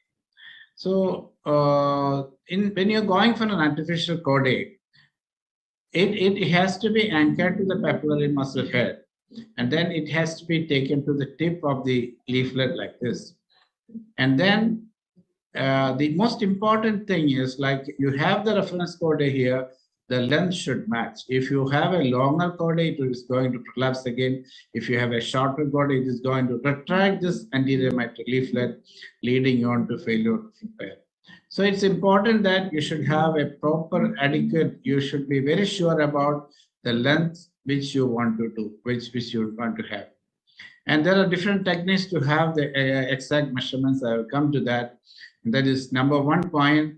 Number 2 is, so fixing to the papillary muscle. This can be done like this for a, say, individual chordae, or use a plug-jetted sutures, horizontal plug-jetted suture with the plug-jetted sutures on either side, horizontal matters with plug-jetted sutures on either side, to fix the chordae to the papillary head, and then you will do the remaining fixation on the leaflet, like, say, figure of 8 sutures, or say you take a loop suture and then take say surgeon's knot, or you can and some people prefer to have it in the undersurface of the AML, some leave it on the superior surface of the LA side of the AML. Now the next is the spacing of the chordae. Sometimes you may have a longer area which is prolapsing. In that case, you may need more than one chordae which is going into the tip of the prolapsed areas, and it should be placed at least 5 mm. That is the 5 mm distance between the chordae. So this is how you take care of a say caudal the leaflet prolapse with artificial chordae. Now you have the measurement is one very important thing to have the accurate, to have an accurate dimension and prevent any shortening or lengthening of the neochordae. So for that, what you do is, if you have a caliper like this becomes very easy. It is available commercially, and if you have this, you have to decide first where exactly you are going to anchor the chordae. Suppose you have taken this measurement from here, and then you have anchored it from here, then it will be a problem. So you exactly see what is the length of that which should, with reference to the reference chordae, and then you can create a loop chordae on table, or you have a single chordae which can be anchored to specific length. So this is a picture of a commercially available preformed loops, or you can you can prepare a loop on table. And loop chordae, the thing is, between the loop, there should not be any sliding movement if you're preparing it on the table, and you have to measure the length accurately, attach to healthy papillary muscle with blood gels, and select the point on papillary muscle carefully, as I have already said, and don't close the midpoint. That is something very important, because a particular papillary muscle will be supporting a particular area of the AML. And don't close that the artificial chordae from one particular papillary muscle, say the enteromedial papillary muscle to the chordae which is supported by the area which is supported by the posteromedial papillary muscle. So such crossing across the midline should be avoided. And adjusting the length, again, I'm saying that you may have to use multiple chordae, and adjusting the length is the most important thing. And apart from the measured length, which I have already said, there's a functional approach whereby you take the sutures to the papillary muscle head, PTFE sutures, and pass the needle through the leaflet tip and leave it like that, and then bring down your say the annuloplasty ring, then fill the heart with saline, and then see how far it is prolapsing, and then you tie down the knot slowly, adjusting the length. And one thing we must remember is the PTFE can slip down very easily. And even if you try to tie down at a particular length, it may slip in further. So you have to be very careful about that. You can hook it up with hooks, or you can use a silk which will be holding your reference body with the prolapse segment. So those things will help in having an exact length. So functional approach is another one which is there. I'll show you a video of one caudal transposition and AML, papillary muscle sliding plasty here. As such, we are first is analysis of the valve. So P2 chordae here is normal, P1 chordae is normal, so we are using it as a reference point. And you can see there is no prolapse in the P3, A3 or anything, but you can see even now the A2 is coming up here. So A2 is the one which is prolapsing here. Now, you see there is a very good secondary chordae at that area that I'm just pulling it out. And now just cut it, say 1 to 2 millimeter from the leaflet so that you will not perforate the leaflet. And then you can use a 6-0 proline, because you see that there's a very thin chordae, so I prefer to use a 6-0. But if it's a thick chordae and thick leaflet, you can go for a 5-0 also. So this is a 6-0, 13 mm, I suppose, and that is used to hold on to the you can see that this is the posterolateral papillary muscle area, the anterolateral, the first area, the starting area will be supported by this chordae. Now you see the remaining area of that A2, A3 prolapse, where this is supported by, that area is supported by these two chordae. And here I'm just slightly incising the papillary muscle down for a papillary muscle sliding plasty. Now you can see that you have to really go down well into the papillary muscle to get adequate short length, the caudal shortening. Now this is again 5-0 proline, which is taken down from the tip of the papillary muscle to the belly of the papillary muscle, little down,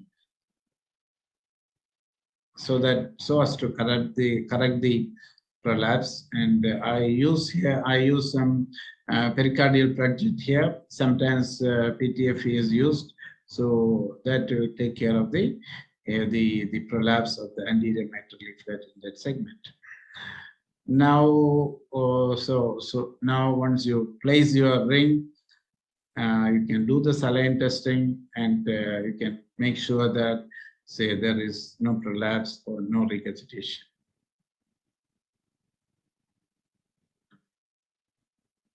So there is no prolapse or no regurgitation. Now, this is to show a neochordae, loop chordae, how to place a loop chordae.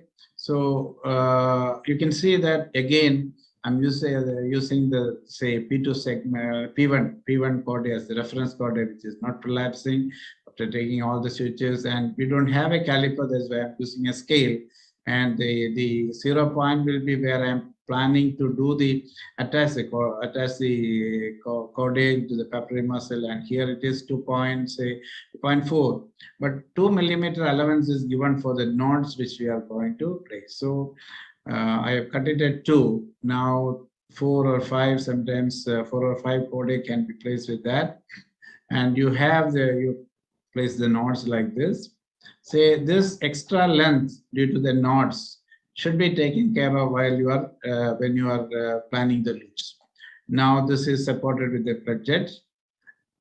Now again, you have to look for the sliding movement. Sometimes if your knotting is not very good, there can be sliding movement between the loops, which will alter the length of the loops.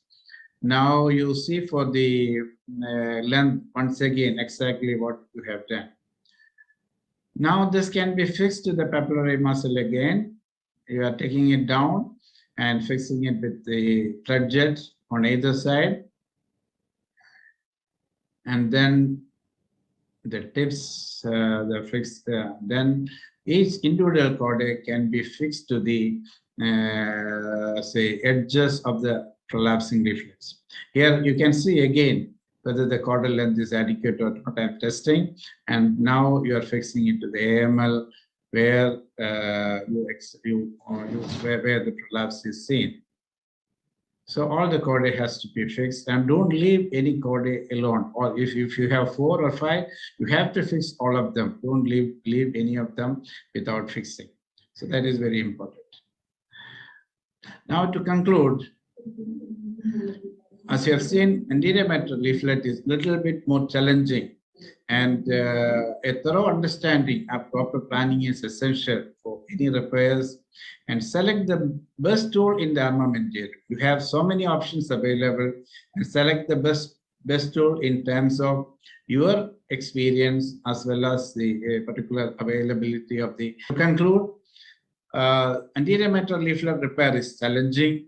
A thorough understanding and proper planning is very essential with a intraoperative TEE for a successful repair, and select the best tool in the armamentarium depending upon the particular morphology which you are dealing with.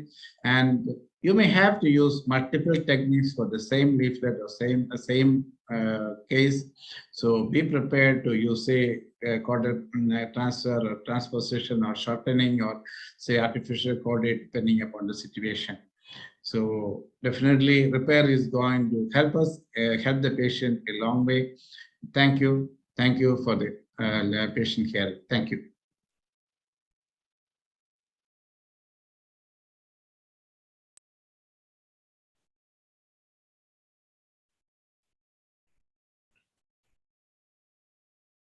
Thank you, Dr. Jayakumar, for that illustrative talk with a very nice video.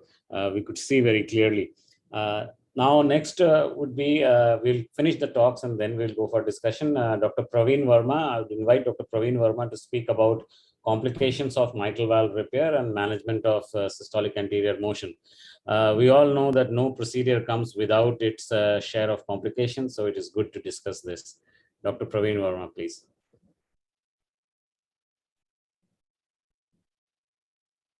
First of all, let me thank the organizers for inviting me to give a talk on the complications of mitral valve repair. As you know, compared to mitral valve replacement, mitral valve repair improves the quality of life as well as the survival. But there are some specific complications connected with mitral valve repair. So this patient was a 42-year-old male patient who underwent an anterior mitral leaflet repair with neochordae. When we came off bypass, you can see that there is a eccentric moderate to severe MR. And the interesting thing about this jet is that it is hitting the mitral valve ring and changing the direction. So after some time, like within 10 minutes, his urine became Coca-Cola colored. This is called as severe hemolysis. And this is because of hemoglobinuria that is coming through the urine. So this is like a surgical emergency. And this happens because the jet is colliding with the mitral valve ring. So collision is one cause of hemolysis. And the second cause is fragmentation. That is when the jet, when it hits the mitral valve ring, and then it can fragment into different jets. And third one is a little rare, but it can happen when there is a para-annular dehiscence.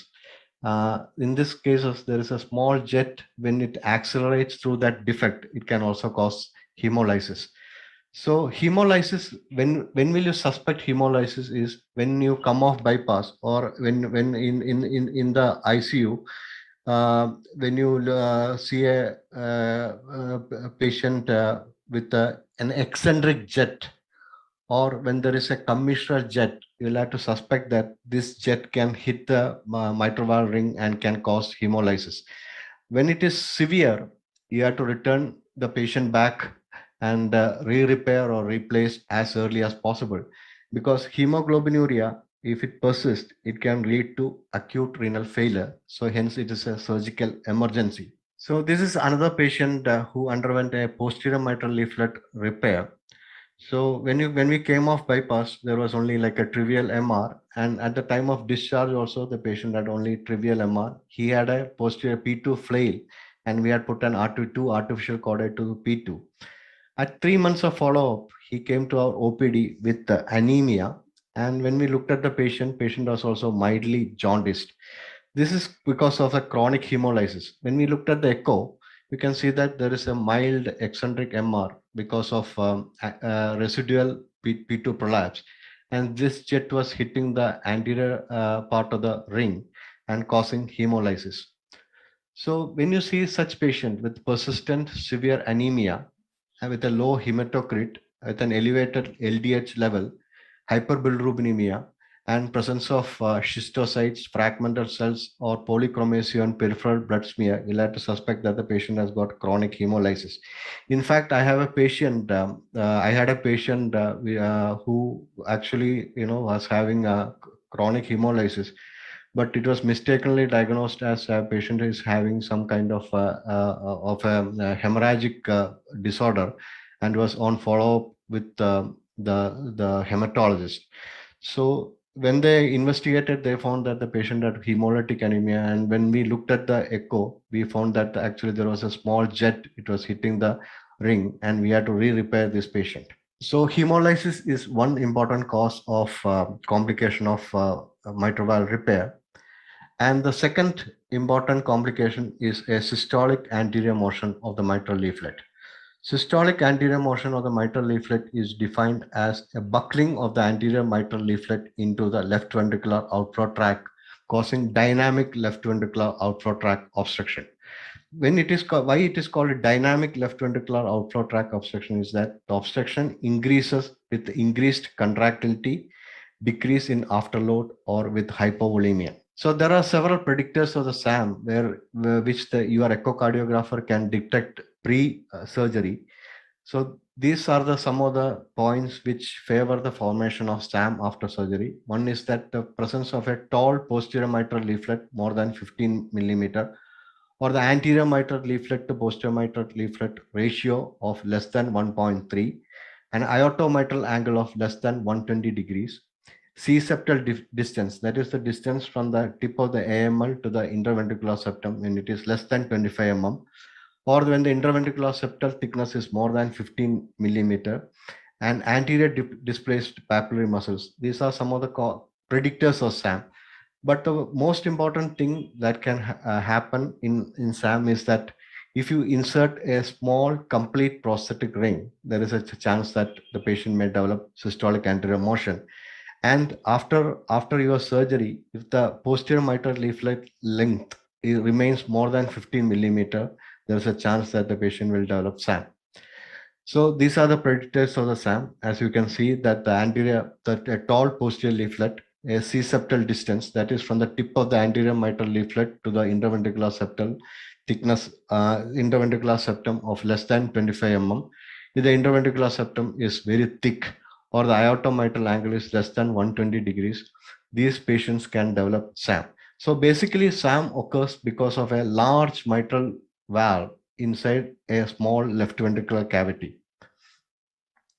So intraoperatively, once you do your surgery, either the posterior leaflet resection or caudal replacement, once you fill the left ventricle with saline, you can actually measure the coaptation depth. This is what is called as the ink test. You can mark the coaptation plane, and you can also look at the anterior mitral leaflet coaptation depth. When the coaptation depth is more than 10 millimeter, you will have to suspect that the patient may develop SAM postoperatively. So SAM is a kind of a surgical emergency, and when you see SAM, when you come off bypass, the first step is to avoid or discontinue all the inotropes. All beta stimulating inotropes should be stopped, and you'll have to give Valium. And the second step is that you can use beta blockers to control the heart rate, and you can pharmacologically increase the afterload by using phenylephrine or even vasopressin. And you can occlude the digital occlusion of the ascending aorta is one way of increasing the afterload. So most of the time, if the SAM is only of milder degree, it will disappear. But if the SAM is still persisting, and if the LVOT gradient is more than 50 millimeter, then you will have to consider revising the repair. And one thing that you can do is that the posterior leaflet has to be shortened by shortening the neocordae, or you can use sliding plasty if initially not done. You can upsize the ring. And another technique that is described is the ellipsoid excision of the anterior leaflet. But we caution any excision of anterior leaflet because it is not very easy to do this. So these are the surgical techniques for prevention of SAM. And quadrangular resection with sliding plasty is a time-tested technique. And if the anterior posterior leaflet is long, you can do a foldoplasty of the posterior leaflet to reduce the length of the PML to less than 15 millimeter. Alfieri, a central Alfieri stitch can also prevent SAM. And if you have used neocordae, you can shorten the length of the neocordae. But one technique that is very useful to prevent SAM is the butterfly technique, where you can actually decide the length of the residual PML by adjusting the butterfly technique. So SAM can also occur in patients in the ICU. This is a very dangerous situation. This usually occurs when the patient develops atrial fibrillation. So we had a very interesting case where the patient had some amount of SAM inside intraoperatively, but it subsided with the volume resuscitation and beta blocker. But unfortunately, this patient developed cardiac tamponade in the ICU, and he developed severe RV dysfunction. So when we opened the patient in the ICU and took the patient back to the OR, we found that the RV is hardly contracting, and there was severe SAM with you can see the posterior directed mitral regurgitation jet. So in these cases, you will not be able to use volume expansion because the RV is already dilated, and we will not be able to use any inotrope to support the RV because SAM will exacerbate. In this patient, what we did was we kept the sternum open, and to support the RV, we used nitric oxide and improved the perfusion pressure by giving vasopressin. We kept the patient in the OR for 4 hours, and gradually we found that the RV function improved, and left ventricle started receiving good amount of volume, and the SAM subsided. This event happened some 4 years back, and the patient is still coming for to our follow-up, and there is no SAM or there is no MR. So, so this is a very dangerous situation that can happen in the ICU. The third important complication of mitral valve repair is a circumflex coronary artery injury. As you are aware, circumflex coronary artery causes very close to the mitral valve annulus, especially at the P1 A1 P1 junction, that is at the anterolateral commissure. So when you put a ring, and usually the distance between the annulus and the circumflex is around 4 millimeters, but some patients it can be very close to the annulus. So when you put a ring at the annulus, there is a chance that you may injure the circumflex coronary artery. And when circumflex coronary artery is injured, there will be difficulty in coming off bypass. You will have a new regional wall motion abnormality, as well as the patient may be having severe LV dysfunction. So one way of doing this, if you recognize, is to take the patient to a cath lab. And these are all the various images of circumflex artery occlusion because of the mitral annuloplasty. And you can try to do an angioplasty. But if you recognize it inside the OR, one way of doing is that you can take out the ring, or you can put a bypass grafting into the into one of the obtuse marginals. But it's not very easy to diagnose it intraoperatively. One technique is to use transesophageal echocardiogram, that is a lax view at the level of aortic valve at 110 to 120 degrees. And if you rotate the TE probe to the left side, you can visualize the circumflex coronary artery. So this is the visualized circumflex coronary artery. You can see the left main, LAD, and the circumflex coronary artery. And you can put a color in the circumflex coronary artery. And if there is a turbulence and associated with a severe LV dysfunction, you can suspect that the patient may be having a circumflex coronary artery injury. The fourth important complication is the patient having a residual or recurrent regurgitation when you come off bypass. There are many reasons for that. One is the inadequate coaptation or apposition of the leaflets. There could be residual prolapse, and which needs to be addressed. When you do especially a resect the leaflet, you can have jets coming through various clefts in the mitral valve. And the mechanism of recurrent regurgitation is different usually in resect as well as the respect approach. In resect approach, the most of the recurrent MRs occur through cleft, while in a respect approach, that is using an artificial neocordae, it is the length of the neocordae that is the problem, and the patient may be having a residual or a recurrent prolapse that could be the cause of recurrent regurgitation. So this is a patient who underwent a neocordial replacement to the posterior leaflet. You can see that there is a residual prolapse because the neocordae was long. So we had to go back and recorrect this prolapse. And this is a very interesting case which we did very recently. So, so this patient, we came off bypass, and we found that there was this patient had an anterior mitral leaflet as well as a posterior leaflet prolapse. It's a post-infective endocarditis, and there was a small perforation in the PML. We closed it. When we came off bypass, there was a recurrent MR. So the mechanism of recurrent MR was because of anterior mitral leaflet was tethered, because one of the neocordae was short. So we went back and re-repaired it. When we came off bypass, we found another small jet of MR. It's only like a trivial MR, but still we thought that what is the cause of this MR? So we did a 3D 3D view of that MR, profile of the MR, and we found that the MR was actually coming from you can see that the MR was coming from a small prolapse at the commissures, the P3A3 area. So we did a Carpenter's magic stitch to control that. And now you can see that there is no MR.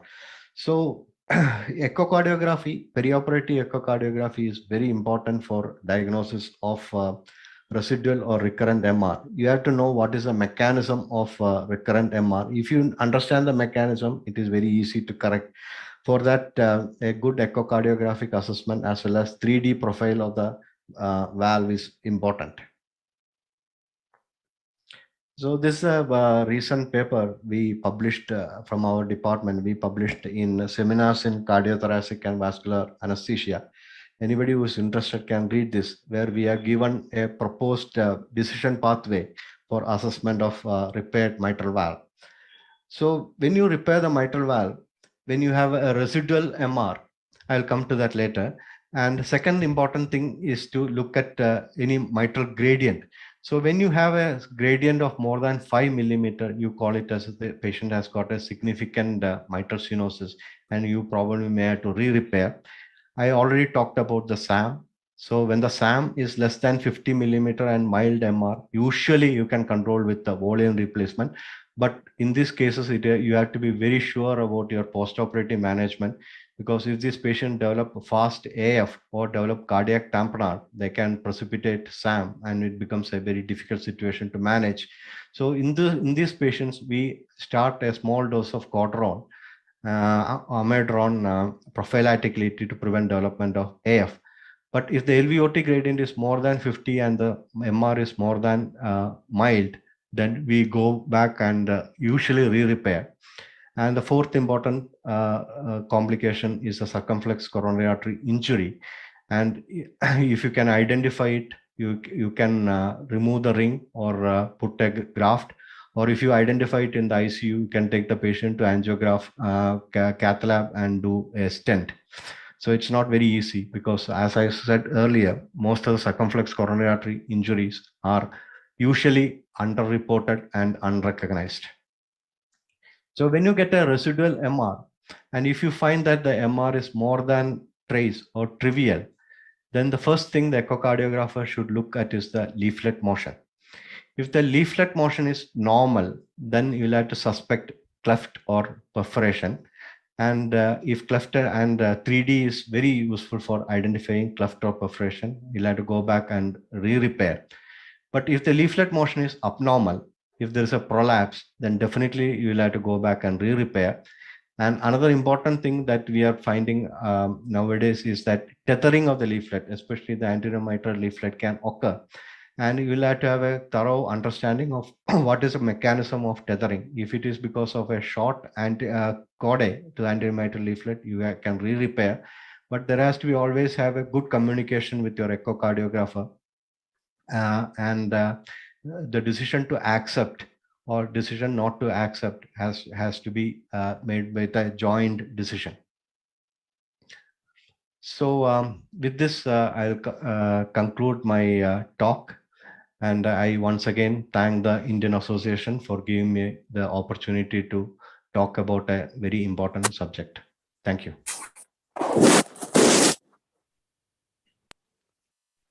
Thank you, Dr. Praveen Verma, for that beautiful talk, and the paper that you mentioned was really useful. I think the decision tree is very important. I think we will, before we open the questions to audience, I'll also request our resident coordinators, Sunil and Vignesh, to ask any questions if they want at any point of time. I would involve the panelists in our discussions now. And if I may ask Professor Shiv Chaudhary, sir, how often do you see, commonly do you see a myxomatous mitral valve in your practice as to vis-a-vis the rheumatic pathology that we see with regurgitant lesions, as well as how often do you see bileaflet problem rather than an isolated AML or a PML issue? To say frankly, I can just remember only few cases of myxomatous degeneration in my practice. I have not seen many cases. That's the reality. Maybe it's a different patient spectrum which are reporting to a government institution. But yes, our spectrum is predominantly rheumatic. I can just remember anecdotal cases, not many. Another question I would want to ask to Dr. Ravindra Shetty as to, we saw some very nice ways of creating neocords, whether to have a caliper or not. Most of us will not probably have access to a pre-designed caliper, and we have all devised our own indigenous methods for that. In the era of availability of CV sutures in terms of PTFE sutures, how often do you still use caudal transfer or transposition techniques? And what is your preferred way of measuring a neocord and making it for mitral valve repair? Thank you. Thank you, Dr. Debashis. Now, using caudal transfer, I don't do caudal transfer or caudal shortening. I use neocordae CV5. And usually calipers we do have, it's a bit older generation what we have, but we don't, we usually eyeball it. By eyeballing, we decide what is the length of the chordae we have to make, and then we make the chordae. I would like to appreciate Dr. Raghuram's technique of creating a loop chordae where he custom makes it in his theta, which is very good, which I didn't know. I think I shall use it in my next case. Thank you, Dr. Raghuram. And I do not use a loop because we didn't have the loop chordae. So we used to just take multiple turns of the CV5 and create our own sort of loop. But I don't do caudal transfer or caudal shortening. I use neocordae. Right. Thank you.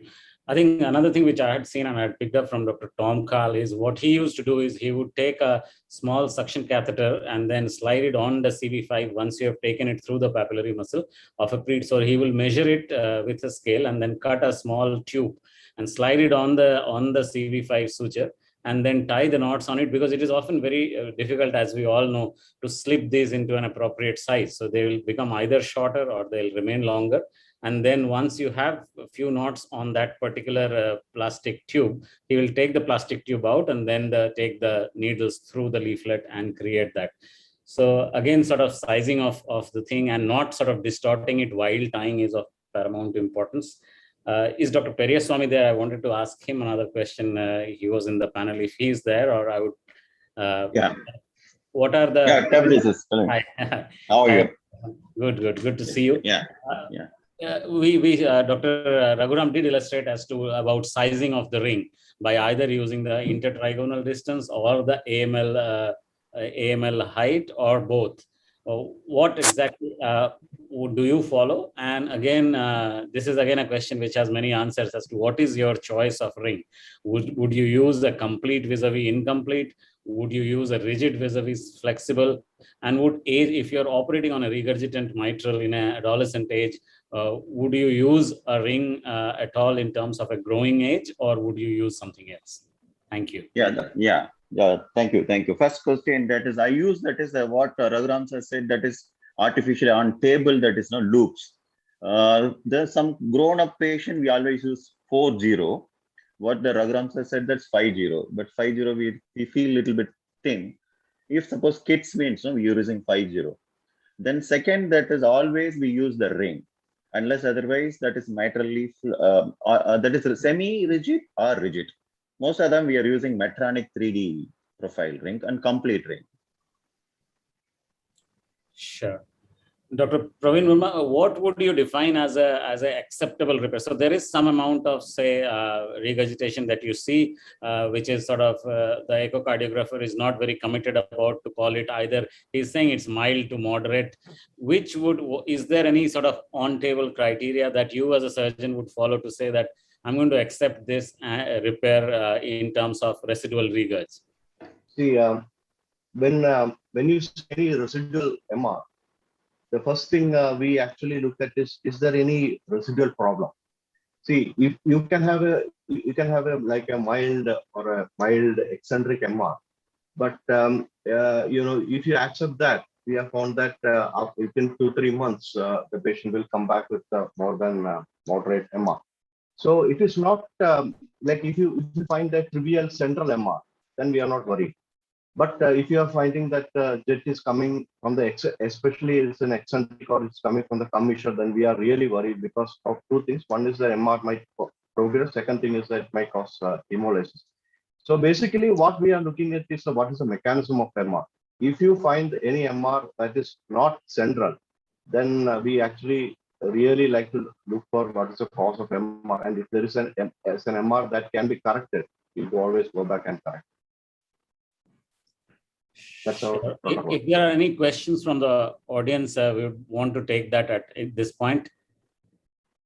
Yeah, one question. Yeah, Verma, if after repair, the cooperation area is only 4 mm, the severe moderate to severe MS, what is your moderate to severe MR or MS? MS. Yeah. After repair. The cooperation is very less. Yeah. So see, that is what you can actually look at our that paper if you are interested. So basically, it is what you are going to look at it. See, if you are looking at a very complex repair and if it is like a rheumatic repair, you sometimes will have to accept a not so good result, especially if it's like a young lady, childbearing age. But if it's like a degenerative MR, we usually don't accept any MS or any MR more than mild. We don't accept. We generally, if you can repair, we go back and re-repair. So most of these problems occurs because of excessive resection. So now we have more or less moved out to neocorday because it gives us also the second option of go back and resect if needed. So we generally prefer to use neocorday for both the posterior leaflet as well as anterior mitral leaflet. In these cases, you usually don't find mitral stenosis. I have a question to Dr. Praveen Verma. Can I ask? Sure, sir. You mentioned one case where you had severe SAM with RV dysfunction. You took him back later and you vasopressin and all that, and it gradually improved. Yeah. If it had not improved, what would have been your option? Whether to replace the mitral valve? No, we are planning to actually put the ECMO. If you're planning to put ECMO, I can understand because there was RV dysfunction. Why not replace the mitral valve, correct the cause of the problem? No, because in presence of severe RV dysfunction, we were not very happy to go again and cross-clamp the aorta, because that was our biggest concern. So our first option was to use nitric oxide and vasopressin. Our second option was to use ECMO. Good morning. I'm Dr. Debashis, from. Yes. Can I put a comment on Dr. Periaswamy? This scenario which Dr. Periaswamy mentioned, usually we see in type 3 lesion where we use a smaller ring. Right. So rather than going for a smaller ring, what we do, we simply enlarge the PML. We are quite liberal in enlarging the PML with a pericardial patch and use a large ring. So this type of scenario can be eliminated, with all possibilities. Yes, sir. Yes, sir. That's why I asked mainly the coaptation area is very less because we use a smaller ring because I was not able to achieve good repair. So chance that PML increase as length will be solve the problem. Yeah. Thank you, sir. So one more thing I want to ask Jaykumar, how often he used triangle resection for the anterior mitral leaflet, because he's mentioned now. Because as much as you preserve, that is the thing, the coaptation will be better as well as the leaflet motion is better. But you mentioned the triangle resection of anterior leaflet. How often you are following? It's almost never. No, actually, this since it's something like for PGs and junior residents, I mentioned there is a technique like that. But neocord, especially loop cord, is the one that I almost always use for that. But I use nowadays now because we are doing a lot of minimally invasive also, like the caudal transfer and transposition is a good technique. And actually, in some of the international seminars, you must have heard like people are moving more towards the caudal transfer and caudal transposition whenever it is available, rather than using something which is artificial. So I felt it is comfortable to transpose or transposition if the anatomy and other things permits. So. Yeah, Jay, correct. But main thing now, we often face some caudal transfer, some translocation problem, no? Some flimsy tissues later in the ICU, we feel that is moderate to severe MR because of that where we stick and suture, no?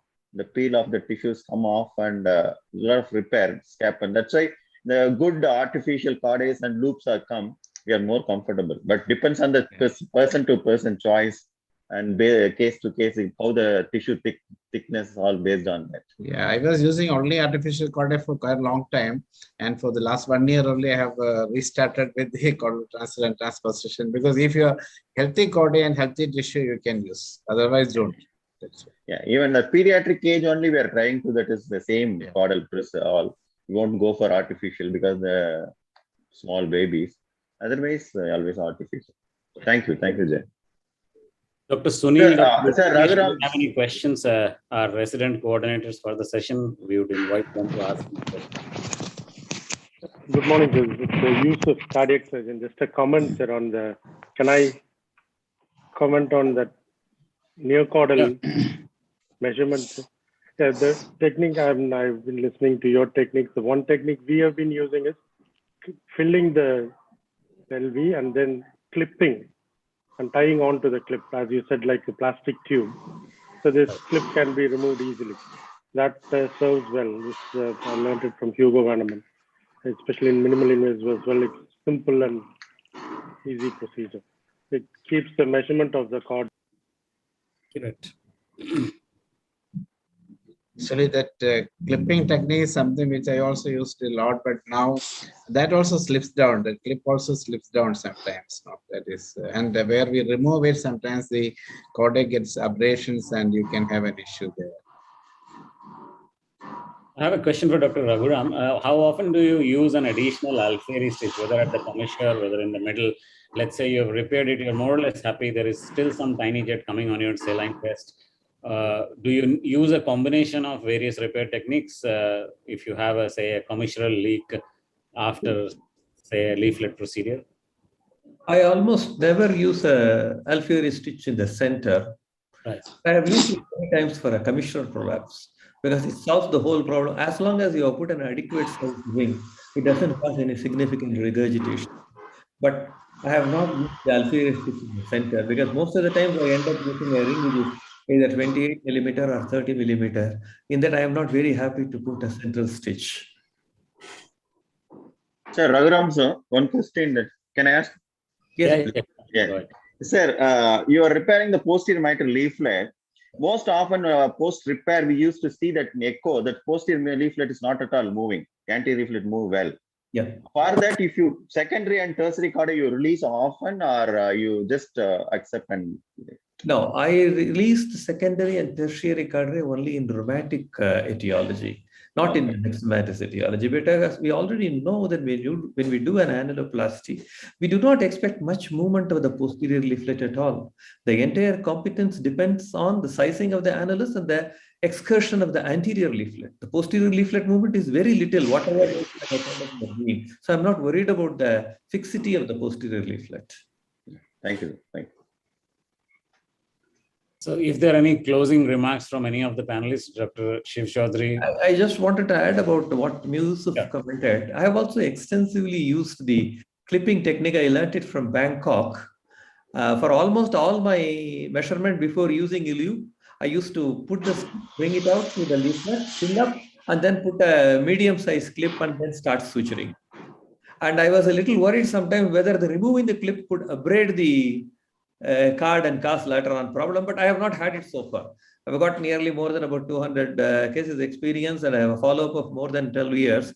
And I have not come across any patient who has come with a rupture of the neocardia. I think it's a good technique to follow because you don't have to measure anything before. You just fill up and then do it. Maybe it is not applicable for the pediatric patients where you expect the subcaudal structures to grow, in which case caudal transposition is a good technique. Otherwise, I think neocardia is a very good technique for adult mitral valve repair. Shall I just add up one single comment, please? Yeah, sure. Yeah, I've taken a full circle in this fixation of length of neocord. I started initially with the fixed cords, fixed loop cords, fixed length loop cords. And usually it used to be, as Dr. Raghuram said, about 25 millimeters for the AML, or just about 23 or just about that. Now, a few cases where you measure the length of the cords with the caliper or with the thread and then measure, and then later when you take the sutures and fix at the papillary muscle, your length might vary, so you might have problems. Then I moved on to the clipping technique. Now what I do is I take this cords through the AML wherever I want to take it, keep it ready, don't tie it down. I take 3 stitches to approximate the AML and PML in the midline, midpoint, and one on either side. Do a slight water test to look at what the level of annulus is. Put a clip there and remove those sutures, and then do a water test. If the water test is perfect, I try to place at that level.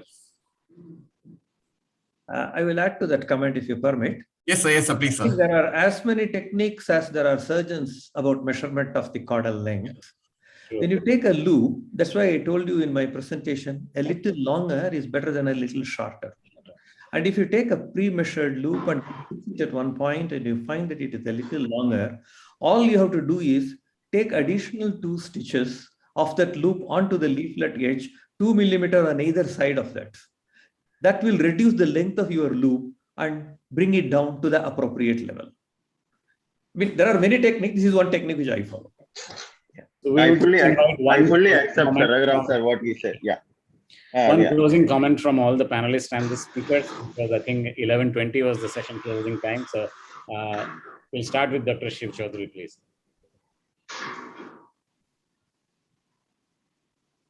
I just found it very interesting what Dr. Parveen Verma told about the RV dysfunction and prophylactic use of corderon, where you see mild SAM. I think it may be a good point to be incorporated in practice. Thank you. Sure. Dr. Shetty, please. I would like to congratulate Dr. Ambarusu and team for an excellent CME done today. Commonly seen the mitral valve and tricuspid valve day-to-day practice in our country. Useful not only for junior residents and the residents also. I'd like to congratulate them. Thank you. Dr. Praveen Verma, if you have any closing remarks to make. I'm actually thankful for the association for giving us the opportunity to discuss.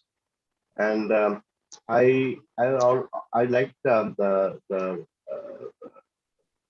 various discussion about the various quad and neoquadral technique, because as Dr. Everyone knows that it's not a perfect technique, but everybody has got their own technique, and whatever technique that suits them, I think you have to follow them. But at the end of the day, I think when the transvaginal echo doesn't show any residual MR with a good leaflet opposition, then I think we should be happy. Dr. Jayakumar, please. Thank you for the nice discussions, and congratulations to Dr. Ambarish for the excellent 2 days seminars which is going on. Thank you. Dr. Raghuram. I must congratulate Ambarish for organizing such a very good conference, and thanks very much for that opportunity. I only wish that mitral valve repair is practiced more extensively than what it is being done today. I wish we have more such patients to repair. Dr. Perez. Yeah. It's a good cover that for the CME, that is for the students, definitely useful. But one thing I want to tell, that it's not like Savishtak time, that is cut and think. Now that is before cutting the think and cut, because Nixamet as well, no? Once you cut, then after that you're thinking the no way that is produce MS also. For the postgraduates, always before cutting, just think and cut. That's all. Thank you. So once again, thank you all the panelists and the speakers. Thank you, Anbarsu, for organizing this so well. And we would now close this session. There is another very interesting session which is to follow this. So thank you once again, and wish you all a very good day. Thank you, Davis. Thank you, Dr. Abhishek. So the wonderful moderation of getting everybody involved. Now we have a very, very short couple of minute video of product launch from Healthium. Then Dr. Muthukmal will present this quiz questions for this session. And then we'll move on to the third session on recent advances. So the agenda for the day is, after the recent advances topic closes, we will have a little vote of thanks, which I will be delivering. And after the vote of thanks is delivered, Dr. Muthukmal will announce the top two toppers of two positions of these quiz we've conducted. And the plan is to give 2 Samsung tabs to the 2 toppers of this quiz session. And then we'll have the national anthem. Thank you. Very nice. Thank you. Thank you.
Hello, Dr. Anbarasu. Yeah, I'm going to project the quiz for the postgraduates.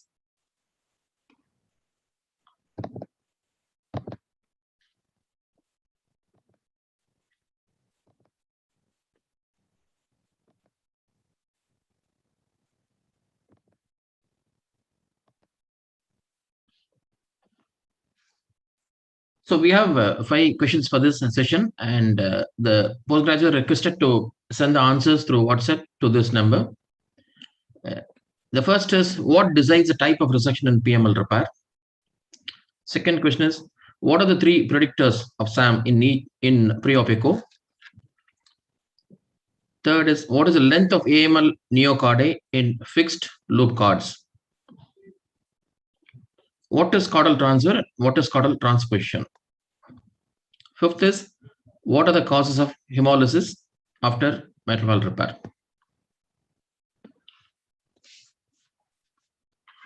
So while we project this, we'll move on to the last session of the CME, session 6 on recent advances.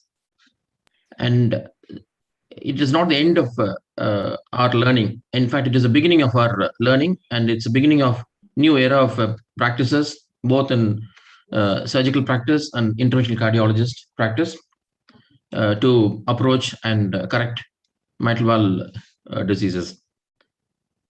So this is going to be an era of amalgamation of technology and medicine, where both as surgeons and cardiologists, we're going to use more of newer technologies in the coming days. And all of us will be acquiring this technology and use it in our practice. So we have a eminent speakers on board today, who are the leaders in this specialties.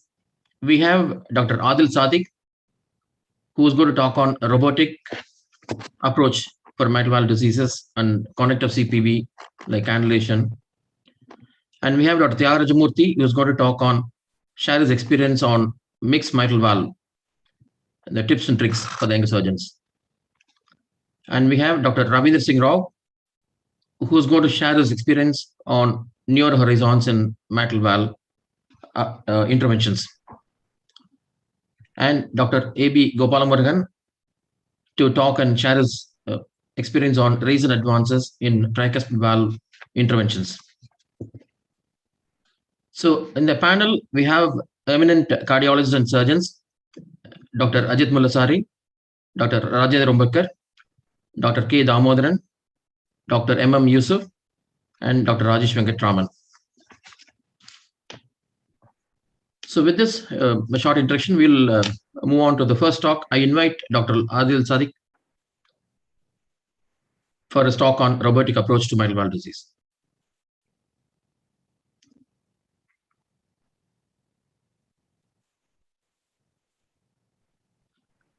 Very good morning to everybody. Thank you for this wonderful opportunity to be part of the IACTS-CTCME. Today I'll be talking about the robotic approach to the mitral valve, along with the conduct of cardiopulmonary bypass.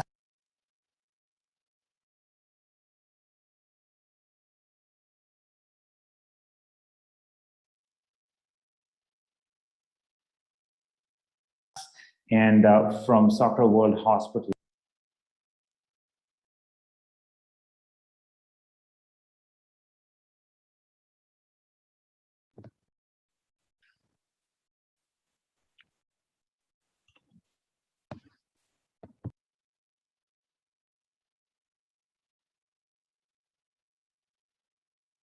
Very good morning to everybody.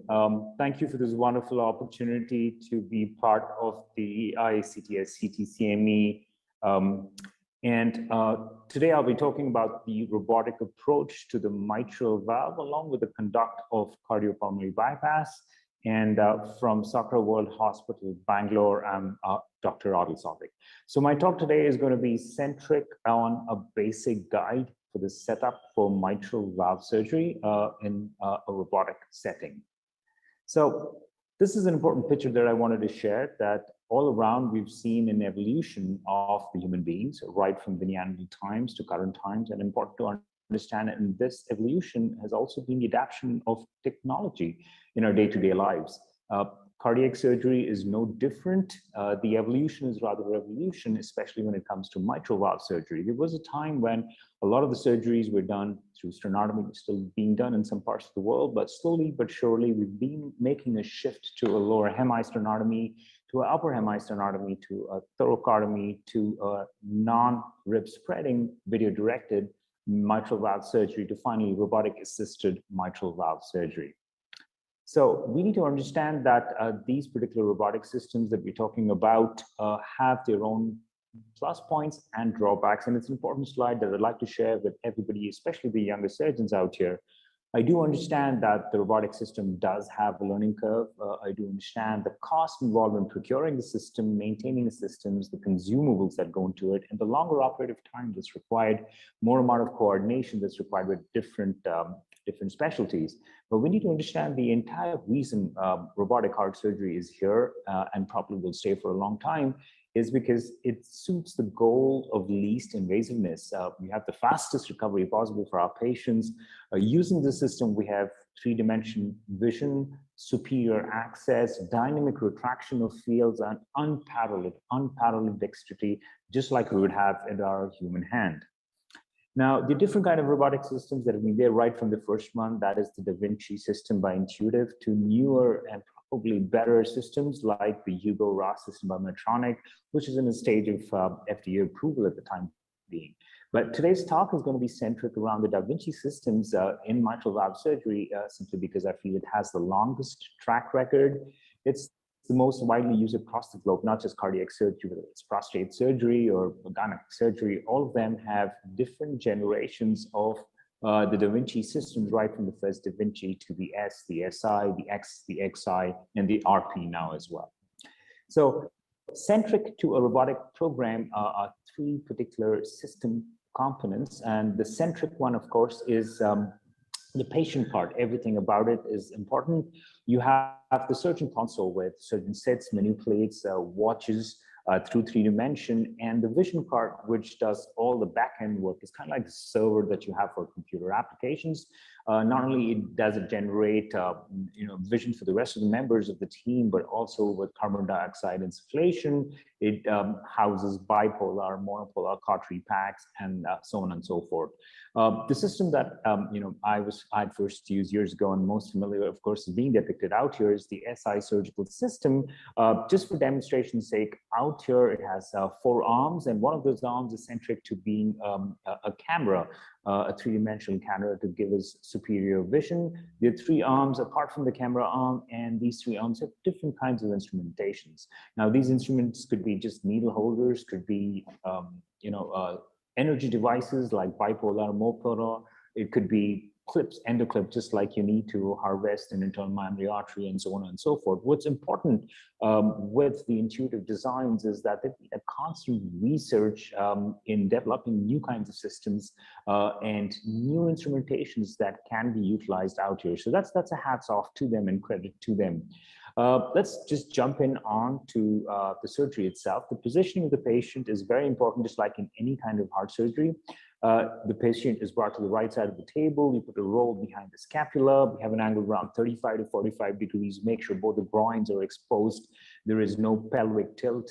There were times that I would include the neck area in the surgical draping, but after that, I've got excellent cardiac anestheticists who help me with the internal jugular cannulation, and that may or may not be introduced into the system.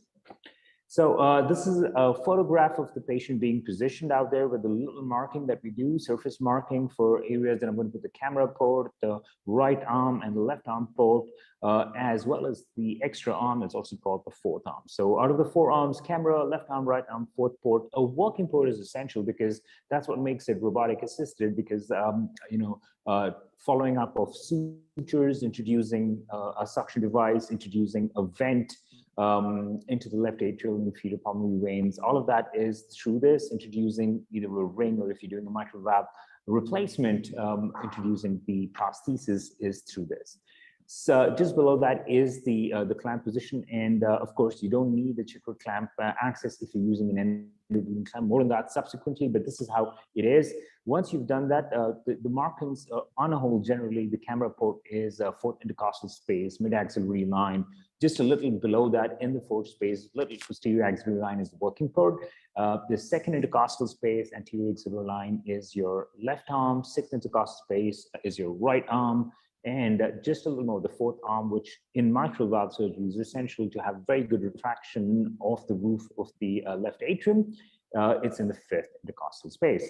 Once these are done, this is how it looks after we've had the robotic arms attached into these trocars.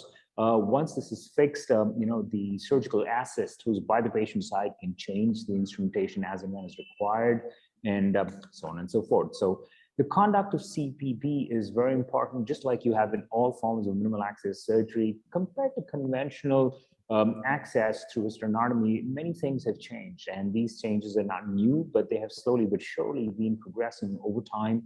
There's been a lot of support from the industry for the development of newer cannula, finer techniques. TE is essential for all of these. So the entire conduct of CPB is TE-centric. The access, which is easiest, is probably through a right femoral vein and a right internal jugular for the venous access, right femoral artery for the arterial access. Now, when it comes to cardioplegia and cross-clamped, the two choices out there, initially with, experience with endoaortic balloon clamping versus now, I think it's much easier, simpler, cheaper to have a chipwood clamp to direct cardioplegia. More on that subsequently. So let's go on to see how the right internal jugular vein access is done. It's easiest to do it using an ultrasonographic guidance. Here you see the puncture point directly into right internal jugular vein is very easily demarcated. Once that is done, you introduce a guide wire, make sure it's in the RA, SVC as well, and using the cell Digna technique, introduce the SVC cannula appropriate for the patient. As we can see out there, make sure the patient has the cannula positioned at the junction of the SVC and RA to enable optimal drainage. This is how it looks from the outside once drainage cannula has been placed. Coming to the right femoral access, there were times when I would actually use a direct puncture. Sometimes it's easier to start off with an open access, a transference incision 1 or 2 centimeters above the right inguinal fold, limited dissection to the anterior aspect of the femoral vessels, and put a purse string out there, a cell Digna technique, once again, to cannulate the femoral artery and the vein, again under TE guidance. So how does this look on the TE? This is a beautiful view of the IVC, the hepatic veins, as we can see out there. Then we have the guide wire that's placed right into the right atrium. The cannula with the guide wire is kind of pushed in out there, and once that is done, the guide wire is pulled out. Again, position the cannula at the junction of the IVC and RA. The perforated in the perforations in the venous cannula can be seen out there. So I tend to prefer a multi-perforated venous cannula. So once that's done, let's move on to the choice of cross-clamp and cardioplegia. I think it's easier to have a chipwood cross-clamp in the placement of an angiocat. Once again, the angiocat, when it's placed, it's always better to do it on TE guidance. Here you can see a beautiful image again of the angiocat inside the aorta, so that when the cardioplegia is going on, you can make sure that the delivery of the cardioplegia is there. The introduction of the angiocat catheter can be done in thin wall patients, right through and through the chest wall, or in fatter individuals if you want a slightly larger working space, and we can introduce it through that. This is a short video of how that is run. Make sure we have enough amount of place to cross clamp the aorta, avoid the left atrial appendage, don't go too down towards the coronaries, pre-place the aorta under robotic guidance again, using through the working port here. The cardioplegia cannula is introduced, the aorta is cross clamped with cardioplegia delivery. Once again, the other option is, I would say, the more expensive, technically superior or not, I'm not sure about that, but the more expensive option is the endoballoon with plegia delivery. People who've been using it for a long time, including my mentor, Dr. Murphy, would really swear by it. And through this, we have a small balloon that's introduced via the left femoral access. The balloon is inflated, and that acts like an endoaortic balloon clamp. And once that is done, the tip of that balloon catheter also delivers the cardioplegia. Once again, while that is being done, it can be monitored through TEE.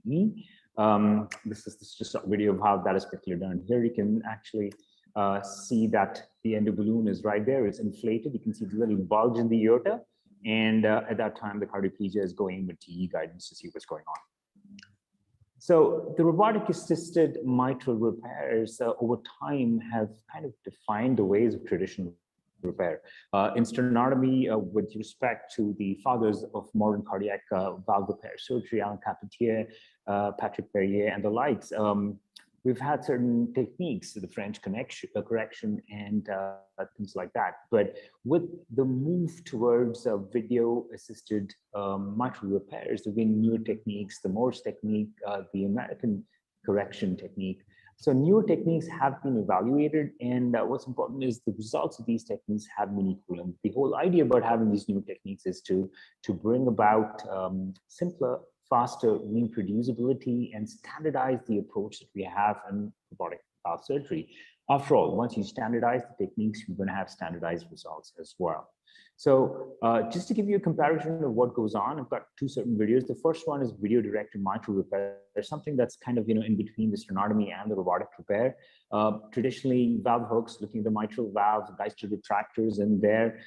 We do our testing of all the leaflets and segmental analysis to find out what's going on here. We see P1, P2 is prolapsing. Again, video directed. We have placement of valve sutures. Usually like to tend to put them at the annulus first because that kind of spreads out the mitral valve and gives us a better look of the papillary muscles down below for us to do the rest of the job. So once all the valve sutures are put in and placed out there, as you can see, again, a juncture. I mean, it's important to have video assistance, no doubt, because everybody in the operating room, not just the surgeon, can have a fantastic view. Here, been pulling up and trying to measure the anterior mitral leaflet, and I think 28 looks pretty good out there. Once I do that, just go back down into the pap muscle and use a preformed valve loop for chordae, measured during TE for the appropriate size. It's tied down with a knot pusher. Once that's done, each of these loops, the preformed loops, are sutured on to the appropriate part of the mitral valve. Here you can see them, and we've been using Gore-Tex. Traditionally, we've used fiber Gore-Tex to fix them out there. And once that's done, I felt that there was a large cleft possibly there between P1 and P2 as well. Didn't need much of resection. I mean, the world's now slowly being divided between resecting and respecting. And I think as we go on to more and more amounts of endoscopic and robotic mitral repairs, I think respecting the valve and having cleft closure is also important. Once we do that, the gold standard saline test, seating the valve and tying the valve with a knot pusher under endoscopic guidance. Of course, we still have the option of doing this with a core knot. The smiley face, if you want to see whether it's sternotomy and endoscopic guided surgery, saline test looks pretty good, and that's the end of surgery. What is different when we try and do this through a robotic mitral valve? The dexterity of your hands is much superior. Here we're dissecting the interatrial groove. Once again, the technique of my mentor Doug Murphy from Atlanta. We use the fourth arm with open inverted V retractor. The left atrial lift is done out there.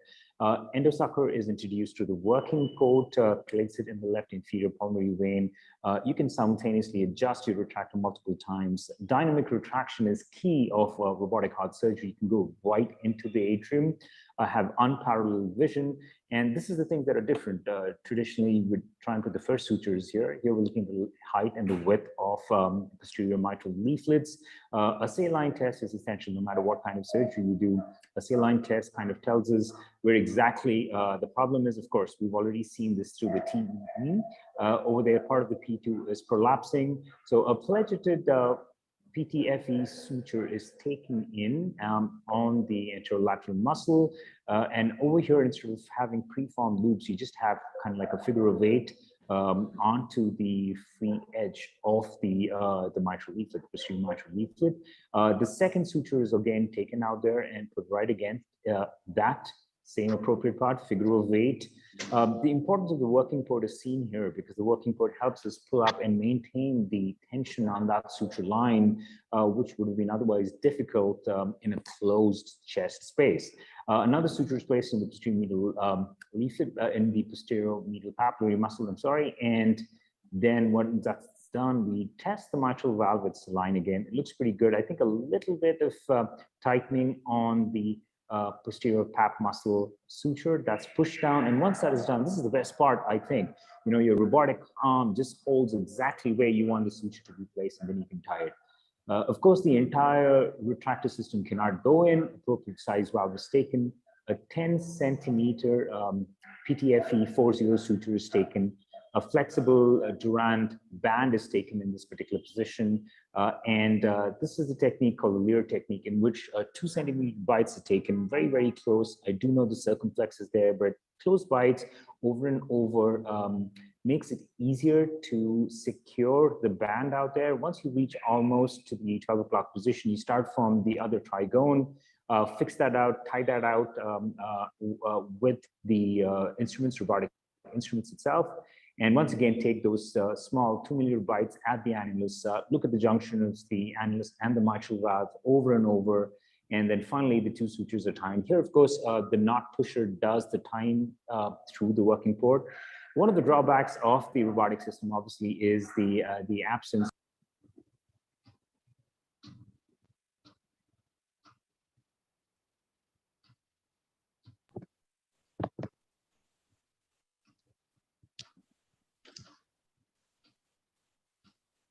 Mr. Darshan?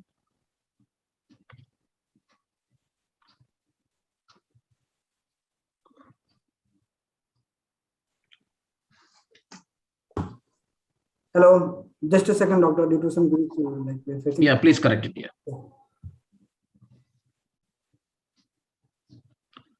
Dr. Adil, like, in the meantime, can we have? Absolutely, I can just complete what I was saying out there. And I think the biggest drawback about any robotic system as of today is technology is the lack of tactile feedback. Whenever you're doing minimally invasive surgery, especially if it's same approach. All right, I think we're back on.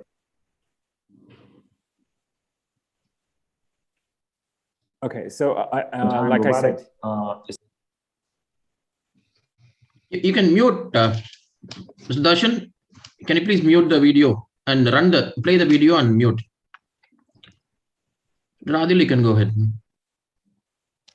Thank you so much. I think there was a little bit of confusion in that running. So sorry for that. No. I think, no issues at all. We always know that in any minimally invasive surgery, whether it's a coronary bypass or a mitral valve repair, the biggest enemy is your left hand, because when you're concentrating on your right, you don't know how much of pressure you're actually generating on your left hand. And the same thing goes with the robotic arms as well. Tying takes more time. The amount of pressure you're generating on sutures, that's a whole different technique. And that's why many of the surgeons have moved away to more resilient sutures like PTFE. And that's been the mainstay of most of the repairs that's done on the mitral robotically. So I think anyway, that was almost towards the end of the topic. And over to you, Dr. Tyagaraja. Thank you, Dr. Adil. And before we move on to the next talk by Dr. Tyagaraja Murthy on mixed mitral, I invite 2 residents to be part of the panel. From GKNM Hospital, Dr. Mrinka and Dr. Jitin from GKNM Hospital. Thanks for joining, Mrinka and Jitin. I invite Dr. Tyagaraja Murthy to proceed with his talk on mixed mitral and share his experiences.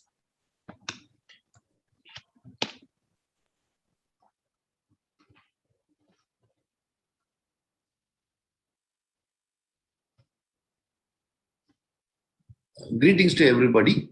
Today, the topic given to me is how to do minimally invasive MVR, the methods, tips and tricks, and in a country like this, how to do it in a very cost-effective way, so that this can be done to all the patients who come through to you, and even those patients who are unaffordable, who are coming through to the scheme, even those patients we can offer this minimally invasive mitral replacement.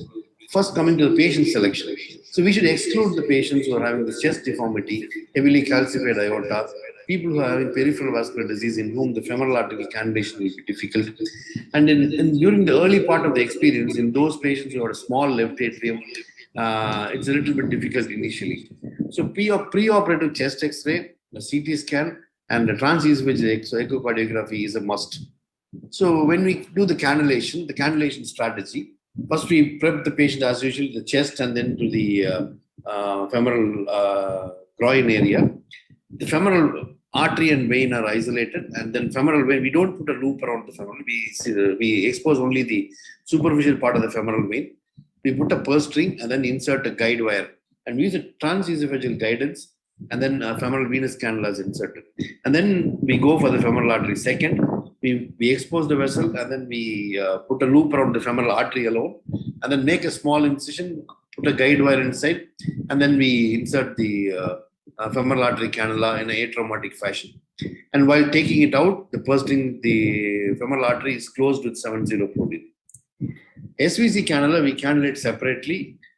We use the standard left ventricular vent that is used while during open operations for the aorta and also to the mitral valve. So that LV vent is inserted into the SVC by putting a small purse string. Or if you want, you can put a small venous cannula into that. So after carefully looking at the chest anatomy, 4th or 5th space is entered on the right side, and we use the Felling's retractor. And if there are any lung adhesions present, we can dissect it carefully and then expose the pericardium. In fact, during we had one instance where there was a very heavily calcified pleura was found. We cut out the pleura using a bone cutters and then dissected the lungs, and then still we proceeded and did a mitral valve replacement using a mixed method. Pericardium is opened anterior to the phrenic nerve from SVC up to the diaphragm. Stay sutures are inserted into the pericardium, and then with these black silk stitches are brought out using a small nick through the chest wall. They are pulled and clipped outside.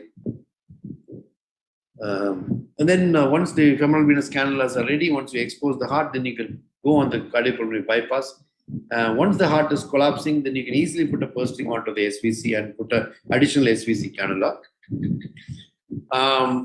There are surgeons who will like to put a long venous cannula right up to the SVC for the drainage. But one of the reasons why we don't do that, we were doing it initially, but later on we were not doing it, because once you put the long cannula into the entire RA going up to the SVC, while retracting the left atrium using these retractors are difficult. And sometimes your vent might get clicked. Sometimes the cannula might kink, and then it might result in a loss of drainage. And after that, once these two cannulas are in place and the bypass is well established, we put a purse string on the aorta. This purse string is done in a diamond fashion. If you see the aorta running horizontally on your surgical vision, this is a vertical diamond incision that we make. It makes the decannulation very, very easy. Once the cardioplegia cannula is in position, a chitwood clamp is positioned one space above the incision with the curve facing upwards. And once you try the chitwood cannula, you go for the flow down, reduce the pressure in the aorta. You can also put the small your cardiotomy sucker inside and gently lift up the aorta so that you can put the chitwood clamp in an atraumatic fashion. Instead of using the cardioplegia cannula, if you use a rough sucker, then you might suck the LA appendage underneath the aorta, and sometimes that might result in clamping your LA appendage and later on produce a bleed, which can be very difficult to control. We don't snare the SVC and IVC routinely. After clamping, we usually give the del nido cardioplegia. LA is opened in the groove. We have to be very careful over here because we have to make sure that locate the pulmonary veins and then make the incision so that you enter the LA. Because once you enter the RA, immediately the air will be sucked in, and then you'll result in the aorta, stop your bypass, and there'll be a lot of chaos over there. So once the LA is open, we use the special retractors called core gate retractors. Sometimes we use a fluoroproline just to bring the valve closer together. The core gate mitral retractor is a small, we use the core gate mitral retractor. Small stab incision is made closer to the sternum, close to your thoracotomy incision, either in the same space or appropriate space, so that the retractor comes right in the middle of the left atrial incision.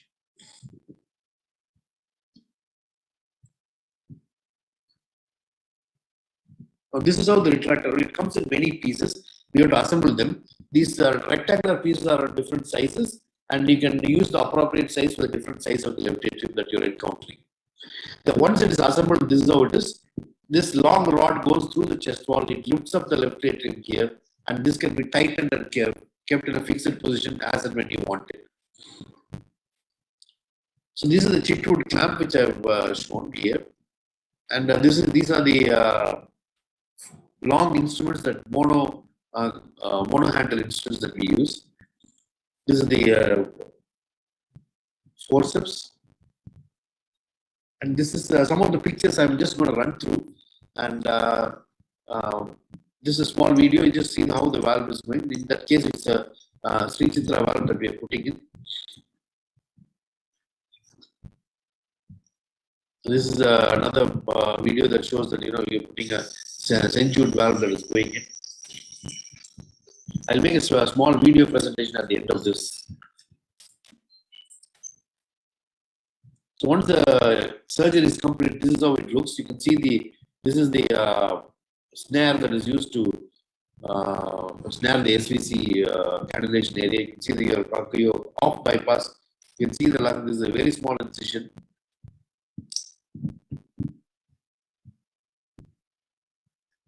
So in majority of the cases, if possible, we'll preserve the posterior mitral leaflet. The valve sutures are taken in an everting fashion, and many times it is not pleated. Only rarely, in some cases where there's mitral regurgitation, the annulus is very thin, we use the pleated. We try to avoid the pleated load. Valve is sized, inserted, and sutures are tied using the knot pushers. This knot pusher skill is very important because you need your assistant also to help you. Assistant needs to hold one stitcher and you throw the knot and then you push it with your knot pusher. Many a times we have removed the left atrial clots. LA appendage also can be ligated through this incision using a 4-O-proline. We have done AF ablation also through this. Pulmonary vein isolation mostly. Once your procedure is done, LA is closed. DR is done by lung inflation. Root reduction, whatever the cardioplegia that cannula that you inserted becomes the root suction, and then this cannula is converted to suction. We use the pump sucker into the pericardium and push the LV down and to compress it, and so that the air comes from the left atrium into the aorta. Clamp is removed. Once the sinus rhythm is established, while on the pump, the aortic cannula should be removed. Because once you're off bypass, and if you try to remove the aortic cannula, it's very difficult to control the bleeding and take a stitch there. Because whatever bleeding happens, it will bleed right onto your face and it will clog your loop and glasses and everything. So before coming off bypass, the aortic root cannula should be taken out and you secure it with the pleated and proline while flow down on the cardiopulmonary bypass. CP is weaned off and the decannulation is done via the femoral artery and vein. You can do the TOE and check your valve movements, check your LV function, see if there is any air. If there is any instance of fibrillation while you're coming off bypass or anything, neonatal defibrillator or pediatric defibrillator can easily get into this incision and you can defibrillate successfully. This is the incision post-operative, how it looks. You can see it is hardly 3 inches. There are many of these examples. Now, before questions, I'd like to present that video. So this is a small video about mixed MVR, step-by-step process. This is immediately after doing the thoracotomy. You can see the heart beating over there. This is part of the left atrial clots that is removed. And we have this cannula that is going into the deltoid cardioplegia and the SVC cannula. And you can see the part of the valve that is exposed. And in this video, you can see how the valve is being cut out. And the mitral valve is taken out in toto. Majority of the valves in our practice is like this, completely calcified. Very difficult to preserve the PML or anything like that. So the valve is cut out, heavily calcified mitral valve. The sutures are put in. You can see the annulus and you can see the pleated sutures over there. You can see into the LV cavity also. And then now the valve is sized. That's the size that is going in. And appropriate valve is taken and just like how you do the open method, your valve switches are placed in. Once the valve sutures are placed in, you put the valve inside, and then the valve holder is removed. And then by using the knot pusher, these sutures are tied. So this knot pusher is very, very important, and you should be very proficient with that. One end of the suture is held by the assistant, the other one you use to throw the knot, and the knot pusher is used to push the knot. Once these knots are tied in, you can see that the valve is securely in place, and the valve leaflet movement is confirmed. And once you see that, then you can be ready to close the left atrium after DRA process, whatever that you normally do. This is the post-operative TOE. It shows that the valve is moving very well and the heart is showing good contractility.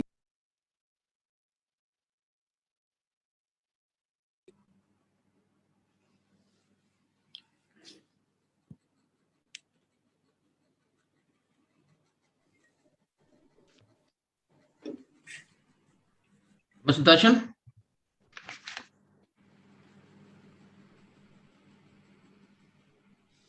Admins, please look at the video.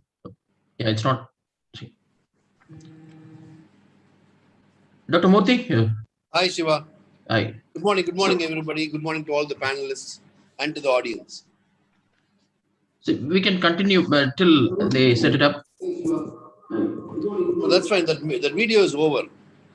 Okay. So that video is over, and actually we can now, if anybody's interested in asking any questions, they can ask. We'll have the questions at the end of the session, Dr. Murthy. Okay, that's fine. So then we'll move on to the third talk by Dr. Ravinder Singh Rao on recent advances, near horizons in mitral valve interventions.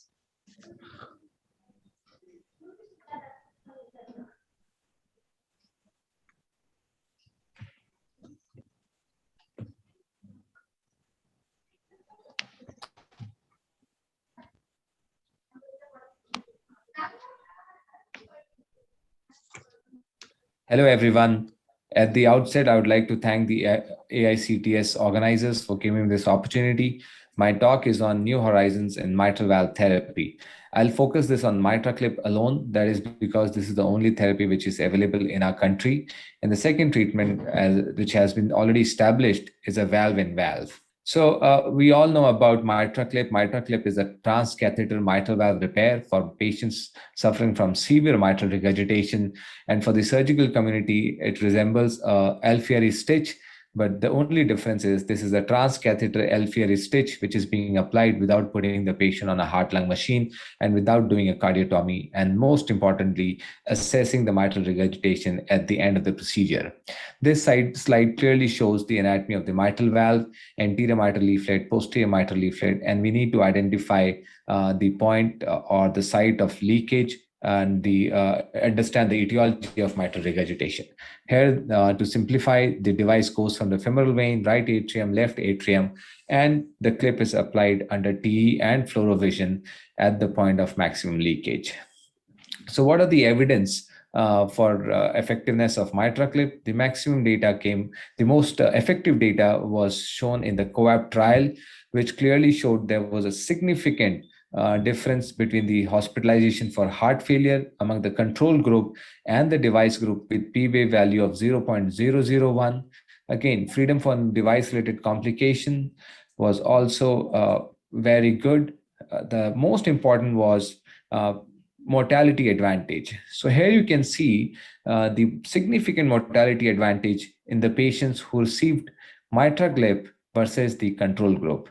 Now, I would like to stress here that patients in the COAPT trial were on maximal medical therapy, and a heart failure specialist was involved in this trial.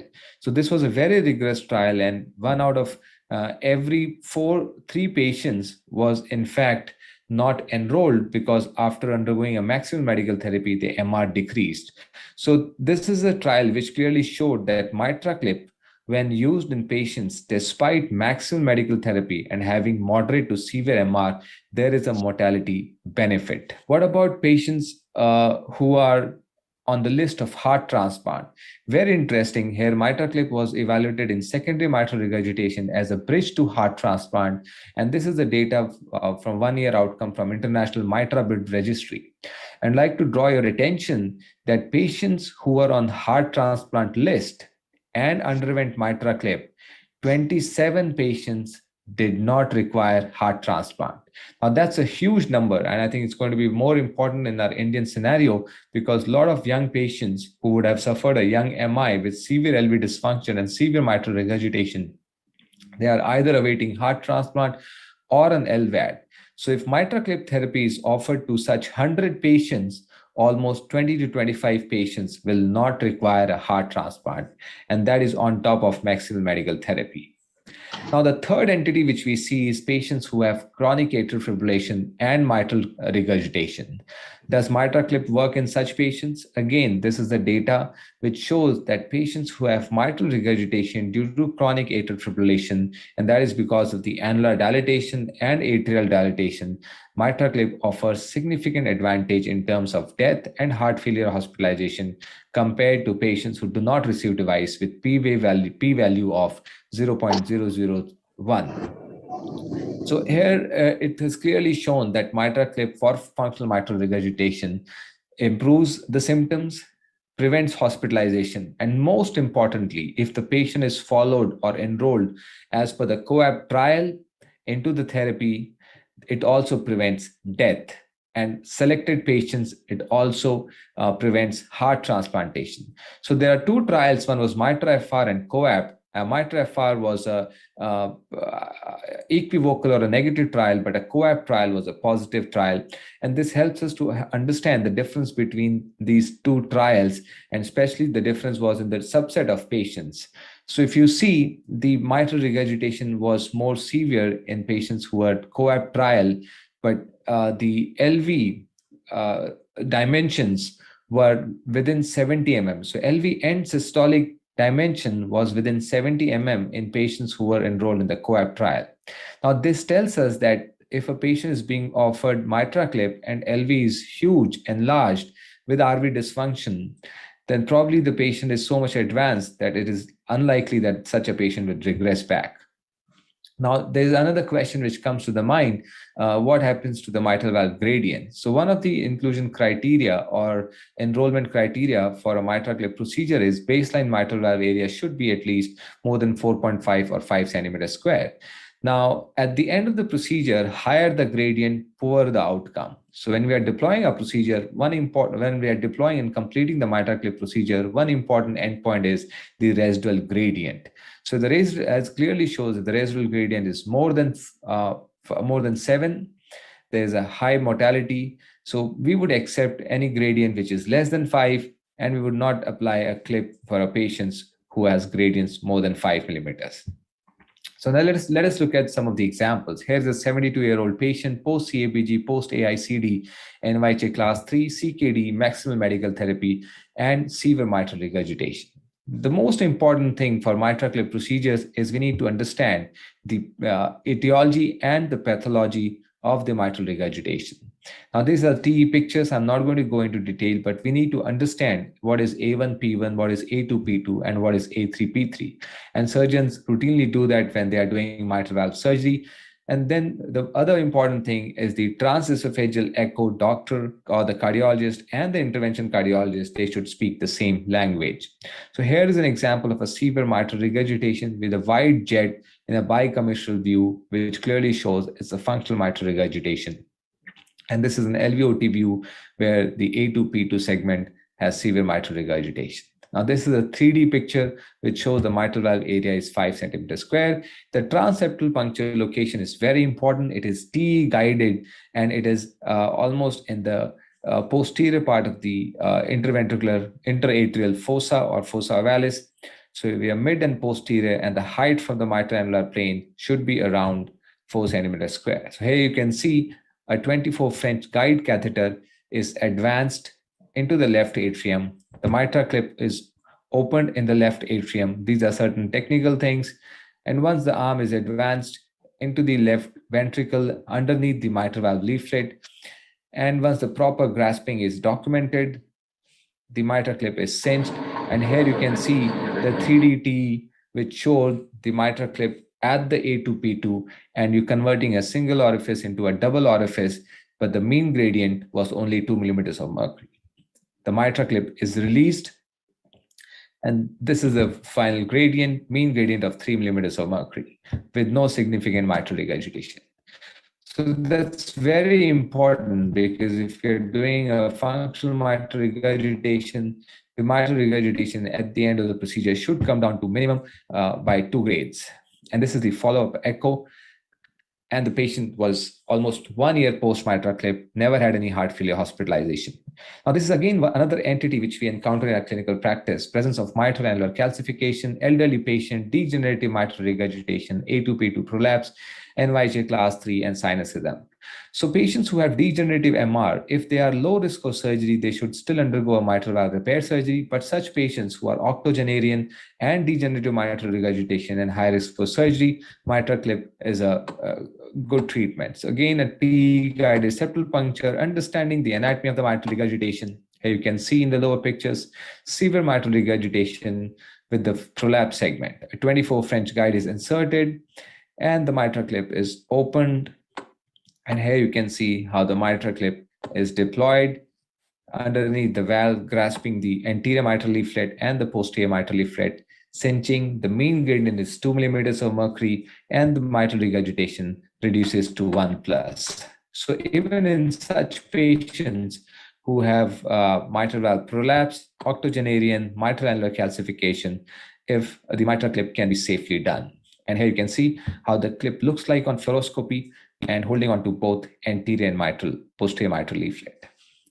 What about such patients who would have undergo CABG and would have residual severe MR? So one important challenge which we all face sometimes is when we are doing a 2D echo, the mitral regurgitation does not look severe, it's only mild to moderate, but patient's symptoms are more. So we can do a stress echo or do a transesophageal echo to actually understand the severity of mitral regurgitation. And mitral regurgitation is a dynamic process. So here's a patient who is post-CABG, severe mitral regurgitation, and post-CABG, he was hospitalized every month for severe mitral regurgitation. As I said, again, a transseptal puncture is very important. We are in the middle part of the fossa and posterior, away from the aorta in the short axis view, and the height from the mitral annular plane is 4.5 centimeters. That's very important. And a transseptal puncture, if this transseptal puncture is not at the right spot, then there will be huge difficulty in performing the procedure. These are technical terms. You straddle the mitral clip, open the arms, orient the arm on a 3DT, and then you can see how the arms are open and the anterior and posterior mitral leaflets are dangling onto the clip arms, and the clip is tightened, and we document that there is trivial or 1+ mitral regurgitation. Post-procedure, the mean gradient is only 3 millimeters of mercury. So that's very important that we need to understand the 3DT pictures. 3DT, I would say, is must. In the past, mitral clip, when the 3DT was not done, the mitral clip was implanted or oriented by doing a transgastric view, which shows the surgeon's view. So in the present generation, I would stress a 3DT, and an understanding of the 3DT anatomy is very important. We need to make a surgeon's view where the aortic valve is at 12 o'clock position, LA appendage is at 9 o'clock position, septum at 3 o'clock position, in order to orient the clip arms perpendicular to the mitral annular plane. So here you can see the severe MR post-mitral clip reduces to 1+ MR, and the mean gradient is only 3 millimeters of mercury. This is a picture how the clip looks like on fluoro, and on the right side are the echo videos. The clip sitting right in the center, and 1+ MR which is left behind. Again, a single orifice mitral valve converting into a double orifice mitral valve. Here, if you can appreciate, even the mitral annulus cinches, and that is why on long term, the LV reverse remodels and the effective ejection fraction improves. There are certain patients who would have severe mitral regurgitation, severe LV dysfunction, and a wide jet. Here you can see on the 3DT how the mitral valve is not even coapting. So for such patients, we would end up putting 2 clips. First, one clip is implanted, and then the second clip is implanted, but the patient leaves the room with 1+ MR and mean gradient of 2 millimeters of mercury. Just 1 or 2 slides on mitral annular calcification. Such patients are very high risk for surgery. in terms of mortality. Number two, also in terms of residual paravalvular leak. So here is a patient with mitral annular calcification. We do a CT scan, and if the 360-degree mitral annular calcification, a transcatheter valve was implanted, and you can see the transcatheter valve sitting nicely in the aortic and the mitral annular position. And this is how the transcatheter valve in the mitral annular calcium and in the aortic position looks like. This patient has completed 1 year of follow-up. Mitral clip definitely is here to stay. It has been proven in COAPT trial and also in the heart transplant registry that when applied into a strictly selected patients based on the COAPT criteria, these patients do very well. Thank you very much for the opportunity, and thank you IACTS organizers. Thank you very much. Thank you, Dr. Ravindra Singh Rao, for that excellent talk on neotherapies in mitral valve, in particular mitral clip. So we'll move on to the last talk on recent advances in tricuspid valve diseases by Dr. Gopal Murugan.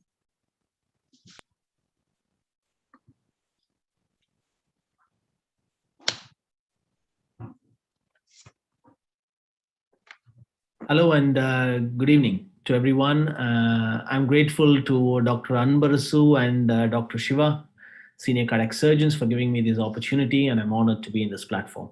My task is to talk on transcatheter tricuspid valve solutions.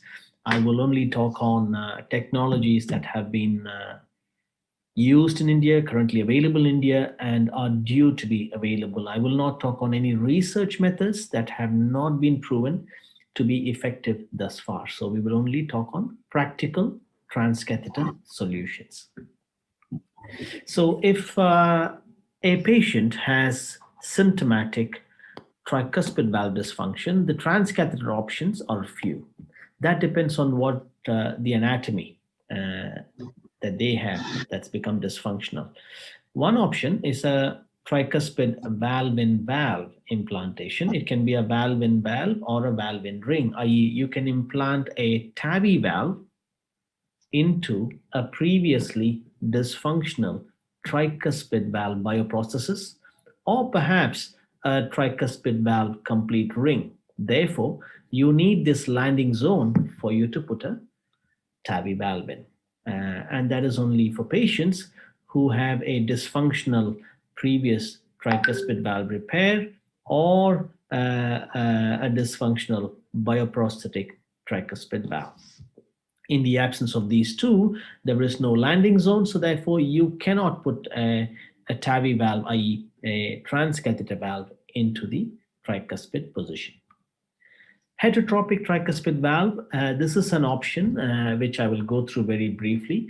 For patients who have no other option, i.e. who cannot have surgery and who will never have surgery in the future, continue to have severe tricuspid regurgitation with a near normal pulmonary pressure, then one can consider putting a valve in the IVC and in the SVC, thereby achieving a heterotropic tricuspid valve implantation, negating the effects of severe TR on the systemic circulation. The third, of course, is native tricuspid valve implantation. I will mention that briefly, which is due to come to India, but not yet available in India. And of course, tricuspid valve repair, which is, again, another technology which is due to come to India, but not available yet. I will touch on that very briefly. So let's talk on the commonly done transcatheter tricuspid valve implant, and that is largely a valve-in-valve. So therefore, majority of transcatheter tricuspid valves are in previously operated patients who either have a complete ring or have a dysfunctional bioprosthetic valve, and you can just put a valve into that valve, and the valve you put into that is a TAVI valve. So that's widely available, and the procedure is largely straightforward. It's a venous procedure, and usually the patients can go home next day. They will need anticoagulation. But to do all that, one has to be very aware of what is the main constraint. And the main constraint is knowing the internal diameter of the previously implanted valve. So I just put this example. I think most of the viewers are surgeons. This is the IFU of an EPIC 33 millimeter valve. So if you look at an EPIC 33 valve, the internal diameter as per the company's IFU is 31. However, this is not relevant for a patient who has a 33 millimeter EPIC that has become dysfunctional, because if you go by the company's IFU, then the internal diameter is 31 and there is no TAVI valve for that, which means the patient cannot be treated. So this is not true, because the internal diameter for considering transcatheter valves are completely different. Let me show you this. This is a patient who had a 33 millimeter EPIC tricuspid valve. This is a patient who had a dysfunctional tricuspid valve and then was completely turned down for transcatheter valve because the internal diameter suggested 31, and therefore the largest TAVR valve available to us is 29, and therefore the patient cannot have it. However, to prove that that is not the right way to approach, I've just shown you this little demonstration on the screen. So I've just taken a vernier caliper and measured a 33 brand new EPIC valve. If you look at the internal diameter across any plane that I have shown on the screen, it's no more than 27 or 28 millimeter. Therefore, this patient can have a 29, which is the largest balloon expandable FDA approved valve for valve-in-valve, which is an Edwards SAPIEN valve. So on that basis, I decided to proceed with implantation of a 29 millimeter SAPIEN XT valve into a 33 millimeter EPIC valve. This is through a transjugular approach, straightforward route. You can see here very slow inflation. I hope you can appreciate the previous EPIC valve. It looks like a line. You can hardly see it unless you look very carefully. And very slow inflation. You don't need to rapid pace because the systolic pressures of the right ventricle is very, very low, and it's not going to push your valve or change your position significantly. So you can do it in patient's own rhythm. So there you go. The valve was implanted, and this was a very successful procedure.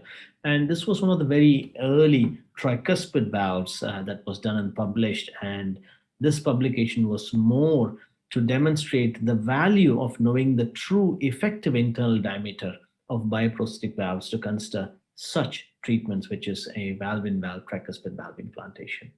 This is another example of a patient of ours here who had previous mitral and tricuspid valve.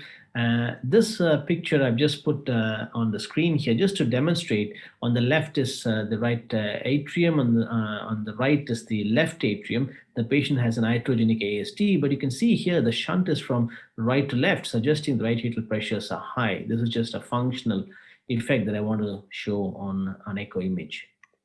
That is because this patient had a severely dysfunctional bioprosthetic tricuspid valve. This is a live 4D echo. You can see here on the left is the tricuspid, on the right is the mitral. The mitral was okay. In between, you can see the septum. So we decided to do a valve-in-valve implantation. For the interests of the presentation, I will not go through the entire procedure, but essentially a valve crimped onto a balloon was implanted, and the patient had an immediate hemodynamic benefit.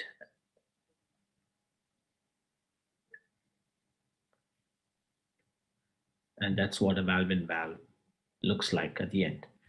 And as soon as we implanted the valve, you can see here on this echo, the newly implanted valve, where I'm showing with my cursor, is functioning absolutely normal. And right away, the intraatrial septal flow, which was from right to left, has reversed with a left to right flow, suggesting we have made an immediate difference to the right atrial pressure. And that was indeed our country's first transcatheter tricuspid valve implantation, which we published back in 2017. This is the very first transcatheter mitral valve in valve. Of course, it's pretty much the same as a tricuspid valve, and this is the very first transcatheter mitral valve implantation that we did. And because he was the first, he is therefore now the longest living mitral valve, transcatheter mitral valve patient with a 5-year follow-up. Is the longest follow-up we have now for our country. That was also published. Now, coming to pacing systems, I'm sure you're all well aware that many patients may need a pacemaker also, in addition to a tricuspid valve, or perhaps by virtue of doing a tricuspid valve, they may end up in a pacemaker. And how do we do that? So this is a patient where we put a pacemaker through the coronary sinus, i.e. above the valve level, into the coronary sinus, into the LV, which satisfies the pacing requirement for the patient, and then you can do a valve as normal. I will not go through this in detail for the interest of time. I will move next to heterotropic tricuspid valve implantation. I have summed the entire procedure in one word, saying this is a clear palliation. We get patients referred from time to time for a bicable system, heterotropic tricuspid valve, but these are for patients who have absolutely no other options, who have been troubled with repeated admissions due to severe tricuspid regurgitation, can never have surgery, and doing this procedure just achieves hemodynamic benefit for a short period. We don't know how long. However, because we involve putting an SVC and an IVC valve, which is heterotropic tricuspid, the TR will still continue. There continues right atrial and right ventricular enlargement. All we do by putting a valve in the IVC and SVC is the pressure effects of severe TR is negated. But remember, once the patient has a valve into the SVC and IVC, it is extremely difficult, or perhaps not possible, for you to snug the SVC and IVC if you do have to undergo another cardiac surgery. This is a patient who had a previous mechanical, mitral, and aortic valve, you can see on the fluoro screen, and he was troubled with severe tricuspid regurgitation, and he was a poor candidate for a third surgery, and therefore he was referred for some transcatheter solution. Because he did not have a landing zone for us to put a TAVI valve, which will be the ideal scenario, we decided to do a palliative procedure whereby I thought we should put an SVC and an IVC valve, and this is the procedure. Fairly straightforward procedure. Again, the entire planning is based on a CT scan, and once we have a CT scan, we know the size of the SVC and IVC, and the entire procedure is a venous procedure. In interest of time, I will move on very quickly. This is the SVC valve that is deployed. It's a self-expandable valve. And once the SVC valve is deployed, we deploy the IVC valve. Deploying the IVC valve is the most landed whereby the covered segment does not cover off the hepatic veins. You can see here I've demonstrated hepatic veins. I know where the covered segment starts, and I want to park it just below the hepatic vein so that the hepatic vein goes uninterrupted. And there you go, the IVC valve is deployed, and this is what it looks like, fairly big mesh of work in the SVC and IVC.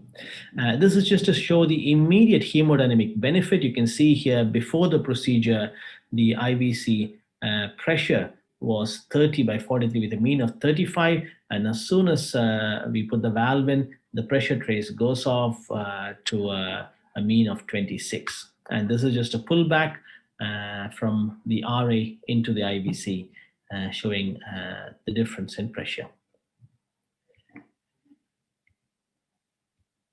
And of course, that was one of our country's first heterotropic bicaval tricuspid valve implantation.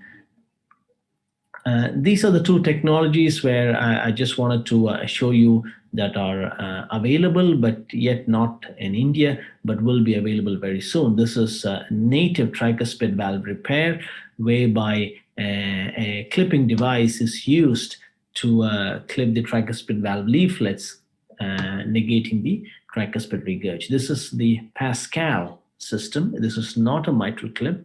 It is slightly superior because you can fold each clip independently, each arm of the clip independently, and has proven to be extremely beneficial for deserving patients with tricuspid regurgitation. This will be available probably next year in India. And this is native tricuspid valve replacement. This is the eVogue valve. It's already been trialed and has shown promising results. Again, yet to be available in India. It's a transcatheter solution where it's a brand new tricuspid valve, bioprosthetic valve implanted in any native tricuspid valve, and pretty much like a TAVI procedure, but it's a venous procedure and has shown some very good benefits. It's called the eVogue valve, but is yet to be available.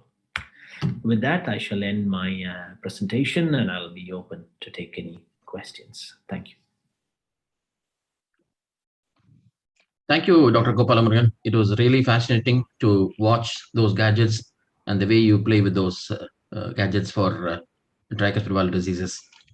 So I would like to invite the panelists now, Dr. Ajit Mullasari, Dr. Rajendra Umbatkar, Dr. K. Damodaran, interventional cardiologist, Dr. M.M. Yusuf, and Dr. Rajesh Venkatraman.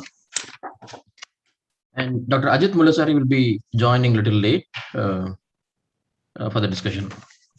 So let me begin with Dr. Rajendra Umbatkar. Yeah.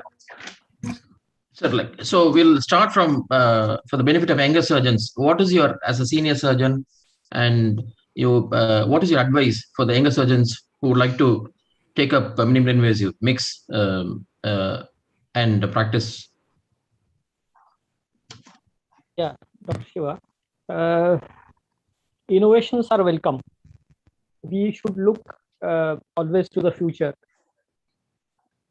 But my advice would be to the younger surgeons would be, you should always have a command over the existing or the conventional surgery, because technology evolves, but sometimes there are fallacies in technology. Even if you see at the rocket technology, there are fallacies. And whenever accidents occur, you have to roll back. Rolling back is, in these MICS surgery, is going to the conventional sternotomy, putting the patient on conventional bypass, and then completing the surgery. Because ultimately it's the end result which matters. Sometimes the patients are not worried about the size of the incision. They want a symptom-free life. So my advice to the younger surgeons would be, master the conventional surgery first, and then take over this MICS surgery. Thank you, sir. Thank you for your comments. And in continuity, I request Dr. Tyagaraja-Murthy's comments on conversion of mix to, during difficulty in approaches. How often? Yeah. Have so you we have had conversions. Gone for conversion? And if you want to convert, what will be your choice? Extend the incision or go for a sternotomy? Yeah. Can you hear me? Yes, you're audible. So we have had conversions. We have converted a few cases. Some of them are due to inadequate exposure, where we've had two separate mitral retractors. In the early phase, we couldn't get the valve exposed properly, and there were issues with the cannulation. The flow was dropping, and we didn't want to persist and make the cardiopulmonary bypass longer, and also the cardioplegia time longer. So we went ahead and converted it. And those are the main reason is the valve exposure. If you can't get a good exposure, if you cannot see the valve properly, and if you cannot do exactly the same operation through the mix, then you convert. Do not hesitate to convert. That's my approach. And we have had conversions in the initial phases. And in the initial phase also, we've converted certain times where there was lung adhesions. So it was when you're beginning to do these cases, it's a bit of an unknown areas where you don't want to struggle with the lung, and if lung bleeds, then it's a problem. So in the initial phase, when we encountered adhesions, we will straight away convert. So once we put the femoral cannula, we make a small mix incision, we open the pleura. If it is okay, then we go ahead. If we encounter lung incision, that was one of the criteria for me where I would convert to stenotomy. But nowadays, that is not the case. As and when you progress in your learning curve, we had a tough case where the patient had a big patch of calcium on the X-ray. We saw that. We did a CT scan, but the lung was okay.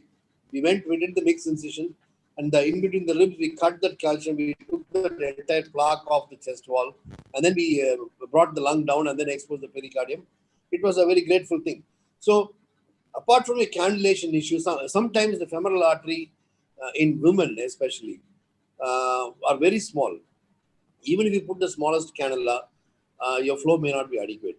In that case, if you open the femoral artery, we always do the open method. I don't do percutaneous method for femoral artery and vein cannulation. If you open the femoral vein artery and if it is inadequate, and if your perfusionist says that, this size cannula, you're not going to get a good flow, then we usually straight away convert to stenotomy. And we explain to the patient, look, your artery size is small, and there's no way I'm going to put your life at risk, by doing this cannulation. And those are the cases. And if it's extremely calcified iliac vessels where, we don't select those cases anymore. So cannulation issues, valve exposure issues. These are the issues where we go for convert to stenotomy. Thank you, Dr. Murthy. Next, I shall invite my good friend, Dr. Imam Yusuf, who does minimal invasive work on a day-to-day basis. So, Dr. Yusuf, what is your advice on choosing the right cannula? How do you choose the right size for your patients and site in venous cannulation? Do you go for femoral and jugular for all the patients, or you're happy with femoral cannulation with a single cannula? Thank you, Siva. Thank you, Siva and Anbarsu, for this excellent couple of days. So regarding cannulation, yes, my choice is, again, Jayaraj Murthy was suggesting about 2 separate cannulas for the venous. I'll come to that. We normally use a 2-stage venous cannula, which is passed through the femoral.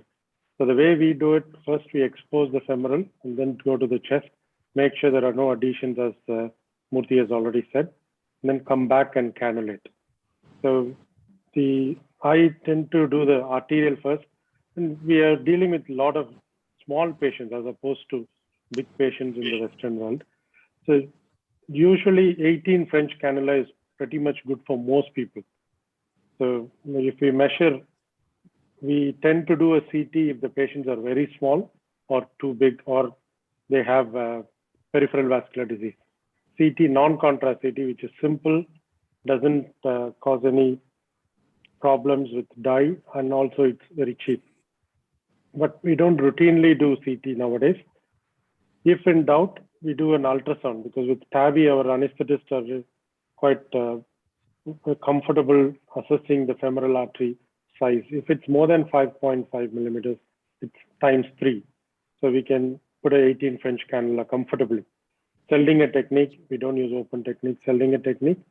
And then it's rarely we may need to put a side arm 8 mm graft. It's smaller than 5 millimeter. We don't convert for that reason. We put a side arm 8 mm graft like the axillary artery cannulation, and we can still go ahead. But as we discussed earlier by our senior surgeon and Murthy, so always we consent the patients for conversion.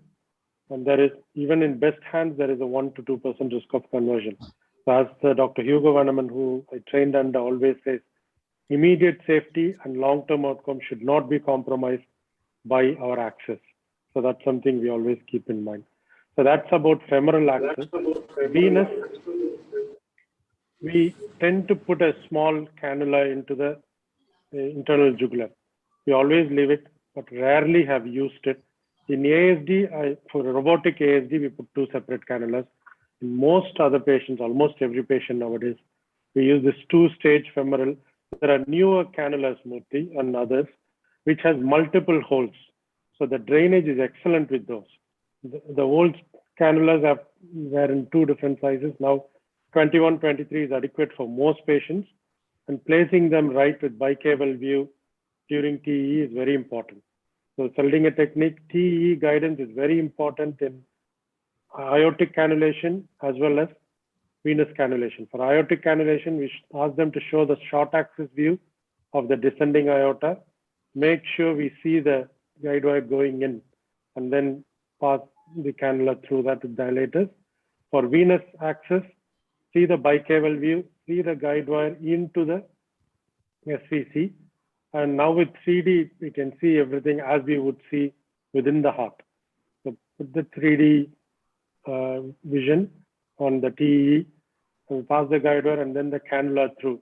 These cannulas have a long introducer with the sharp edge. So be careful when you introduce that. Once we see the cannula is just in the SVC, we pull out that long introducer because that can cause damage higher up. So that's an important point to be aware of when we use these 2-stage cannulas. So that's our strategy for cannulation. Once we're cannulated, then we go on and open. And I use port access, so we're using the VATS exposure, especially with the LA retraction, is not an issue at all. So once we do with port access, the view is much better than even open surgery, because you see the valve as it is lying anatomically without distorting. So repair is much simpler. Yeah, thank you. Yeah, thank you, Dr. Yusuf. Dr. Adil, what's your take on the cannulation strategy? Artery first or vein first? Dr. Murthy prefers femoral vein cannulation first. Dr. Yusuf says artery first. And traditionally, we are taught to cannulate aorta first. So Absolutely. What's your take on that? Thank you so much, Dr. Shivamurthy. I mean, it's great to be among so many great panelists. My take on this is whatever we've learned through traditional surgery, we've learned to unlearn that and learn new things. So just by basic, if you're going to use the right side of the groin for femoral access, I would prefer putting the vein first, simply because of the way the anatomy of the vein and the artery is. And therefore, it's easier to put the venous cannula in first and then follow it by the arterial cannula. And I've probably followed the same thing for the past 12 years or so. I have tried an occasion to put the artery first and then the vein. It is possible, it is doable, but if you're using long multi-stage cannulas, it's always easier to put the vein first. I do know it's a mindset. We've always learned first do the arterial cannulation. And for all the residents out there, yes, when you're doing a sternotomy, arterial cannulation first, then the venous. But in minimal access, if you're going through the right groin, I think it's easier anatomically to put the venous cannula first, because that cannula is going to lie down below and then go for the arterial cannula. If you're going on the left-sided groin, it doesn't make a difference. Single versus dual cannula for the venous drainage, I traditionally mostly use just single venous cannula. There was a stage we started with dual, but there are some cases that I do reserve, cannulating both the internal jugular as well as the femoral vein. One of them in a mitral is if the body surface area of the patient is above 1.8. I don't want my perfusionist to be struggling or looking, and I just want to go in and have uninhibited access and have a good repair. So if a body surface area is more than 1.8, it may be prudent to think of having an additional venous cannula from the neck. It makes it easier. But for everybody, I think almost 90% of all our Indian patients with body surface area less than 1.8, it's not an issue to just go with a multi-stage femoral cannula. And yes, I do think I do the, what I say is the bedside ultrasound of the femoral vessels myself before every case. And the rule of thumb, 5 millimeter femoral artery times 3, you'll be able to pass in an 18, as was mentioned out here. Anything smaller than that, I can send them for a side arm or a Dacron graft that I'm going to sew in and make an open approach. So this is the basic thing that I would like to say about cannulation. Over to you. Thank you so much, Dr. Adil. So we have a few more questions on surgical aspects, but we have two great cardiologists waiting to hit us with their interventional strategy, and they have lots of gadgets in their basket. So over to Dr. Damodaran. So what's your experience with percutaneous valve therapies? And later we will move on to Dr. Gopal Murugan. to share his experiences. Thank you, Dr. Anbarasu and Dr. Sivamuthhukumar for inviting us. And it's a great event. In fact, I enjoyed the talks by my friends, Dr. Ravinder as well as Dr. Gopalamurugan. And we have some experience in transcatheter mitral valve replacement in our institute, valve in valve mostly, and like the one case shown by Ravinder, where he did a valve in MAC, which is obviously an evolving strategy. Also some experience in our institute in the past couple of years on mitral clip, especially in functional mitral regurgitation. And I have my reservations on mitral clip in DMR, degenerative mitral valve replacement. Though there are trials like Everest 2, which has shown 5-year outcome, still I can reserve that for prohibitively high risk DMR patients. And obviously this mitral clip in FMR, functional mitral regurgitation, heart failure patients, as the speaker rightly said, has reduced the symptoms as well as the outcomes, as well as the mortality over the period of 5 years. And cooperative trial, and there were a lot of discussions in IACTS, IAC about this mitral clip in the initial years, we all know. But basically, whatever the technology, the therapy, basically, I am very confident, and I always advocate that we should be very, very stringent in the selection criteria of the patients. That is most important. What we, as cardiologists, we sometimes when we do a technology-based oriented therapy, we forget about the guideline-directed medical therapy. Previously, it was called as optimal medical therapy. Now, no more optimal. Now it has been upgraded as maximally tolerated medical therapy. That fits very well in mitral clip therapy, I can tell you, because here, when you select the patients should be very, very maximally tolerated. In the sense, MR is a dynamic process, as most of the speakers told here. So the MR severity must be assessed after a maximally tolerated medical therapy. So many of the MRs which has been on presentation during heart failure might be a severe. It has come down to mild or moderate. So we should be very stringent in the mitral clip therapy when we are offering this very, I can say, prohibitively expensive therapy to heart failure patients. That's what my question here. And valve in valve obviously is very life-saving, as Dr. Gopal has already shown that he has done a lot of pioneering work on that. And that therapy has been transitioned from transapical to now transvenous access, which has in fact improved the success and reduced the complications. And in fact, the therapy is most apt for the valve in valve patients. And my question to Dr. Ravindra here, what is your suggestion for, what is your point on the mitral valve repair, surgical mitral valve repair patients? What is your suggestion or advocate for the surgeons, whether we need to go for a rigid ring or a pliable ring, or what about the circumference in future if they want to go for a valve in ring therapy? So what is that? And again, one more point, that one of the cases what we have done in a valve in valve, where the previous surgeon has not resected the AML, we had a lot of concern whether that may cause LVOT obstruction. So these are the few details I just want from the surgeons as well as from Dr. Ravinder. And whatever the work shown by Gopal is almost stunning, and it all is evolving therapy. As far as the tricuspid valve is concerned, it is a forgotten valve. Obviously, many of the tricuspid regurgitation patients, especially isolated TR, has not been adequately addressed both by the surgeons as well as by the cardiologists. And I can say that these are the sickest population, like many of the isolated TR with severe TR and right heart failure, RV dysfunction, with hepatic congestive hepatopathy, cardiac cirrhosis. Obviously, the mortality is very high when we don't address these issues. What is your actually suggestion on that, Gopal? Whether we have to go for a palliative therapy alone, and some of the anecdotal reports says you can only implant IVC piece alone if there is a cost constraint. What is your talk on that? These are the two concerns. Yeah, thank you. Again, fantastic session. I'm very humbled to be in the surgical community group, because I can tell you, put my hands up, all my experience and learning has only been from working with many excellent surgeons. So I bow down to all their experience.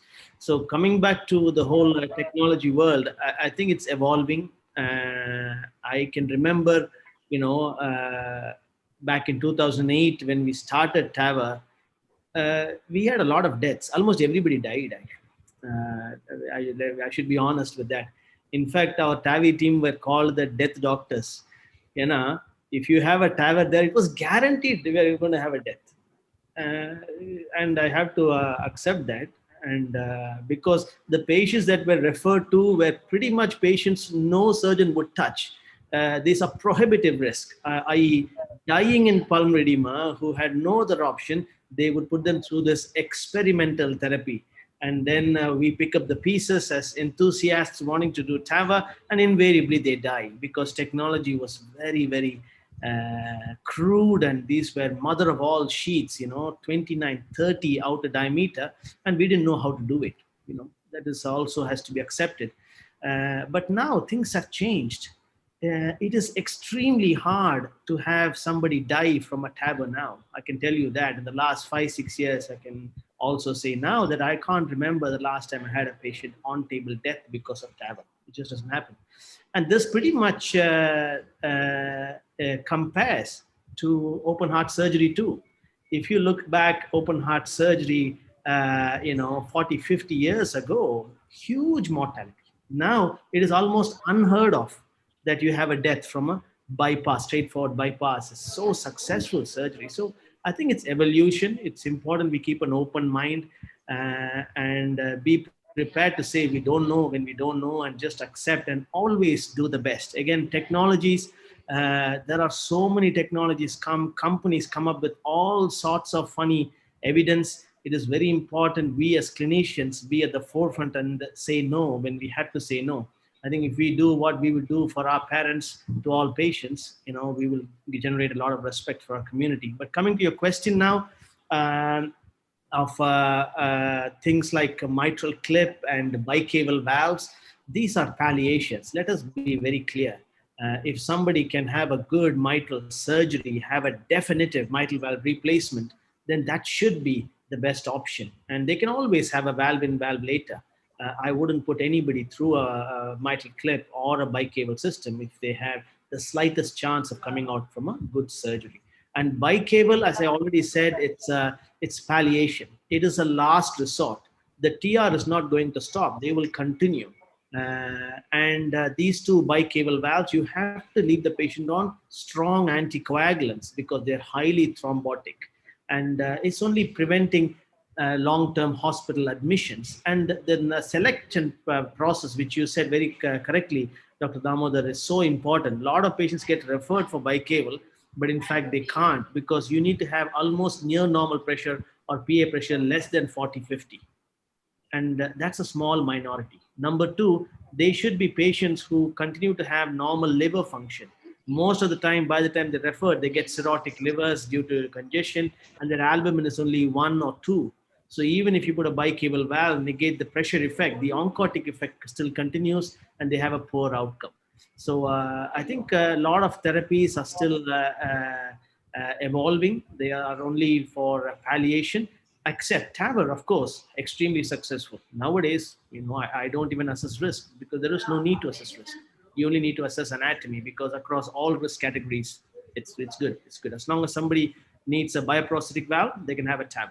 And the anatomy determines. So I would offer TAVR for all if they are a bioprosthetic valve candidate, and they just have to accept they will need another procedure, same as surgery after 10-15 years. But that's not the same for mitral and tricuspid. Thank you, Dr. Gopi. When it comes to the transcatheter mitral valve options, you call it as TAMRE repair systems. You have MitraClip now in practice. And how about the other one, Pascal system? Do you have any experience with Pascal system? And what is the difference between MitraClip and Pascal system? So MitraClip is great. It's the longest living now. It's the first and therefore the longest living mitral repair system, pretty much extrapolating the surgical stitch operation. It's now evolved into the second and third generation. It has some evidence. It's available in India. Pascal is slightly the next generation. So, the clip system is very similar to the Edwards delivery system. So I've just been through the initial training process and we yet to start in India. That comes with some added advantages. It has a central spacer, which I can't show you now. It has some benefit to prevent long-term mitral leaflet damage. Number two, you can grasp each leaflet independently. So very often in a mitral clip, you have to always get both together. And to get both together, you want both your leaflets sitting at the same time together. Only then you can get them together. But in a Pascal, you don't need that. You can do the AML first, move slightly posterior, then do the PML. Therefore, the same system has now been extrapolated into the tricuspid, because tricuspid with the 3 leaflets, it's extremely difficult to know which leaflet where to grasp if you want expecting both to land at the same time. It's just almost impossible, but this offers that extra benefit. So we just have to wait. Evidence and experience is evolving, but so far it's been very promising. I think it will help a lot of patients who otherwise can't have conventional surgery or surgical repair. Thank you, Dr. Gopi. And coming back to our surgeons, Dr. Adil, a quick clarification on the robotics. What are the differences between the current generation robotics and the older ones, like Da Vinci system? So just to put on out there, the systems have better 3-dimensional views. The arms are mobile more. The newer ones have arms moving out separately. Like, for example, the new system that's under trial called the Hugo RAS system, instead of having 4 arms together on one central body, you have each one of them that can be moved separately. What this is, and why this is important is in a practical approach, when we started moving, say, an older system, first we were trained not just to put the arms in, but to move the system inside and outside the room. So wheeling a system itself was not easy. You need to train, you need to know how to do it. Secondly, with the arms getting closer together, there was always a chance of the arms clashing against each other. With the newer systems, the arms tend to be further away and they don't tend to move. And the Hugo system tends to deal with that in a very different way, because you can put in each arm from whichever side you want and then have it all connected out there. There are a couple of other systems that are coming on. Some of them have been introduced into India, but without a total DCGA approval, but with a green tag right now that they can be tried and tested. I've had the opportunity to kind of test run a couple of these, of course, not in real clinical situations, but in demo pieces. And I think separating the arms out totally is a very easy thing.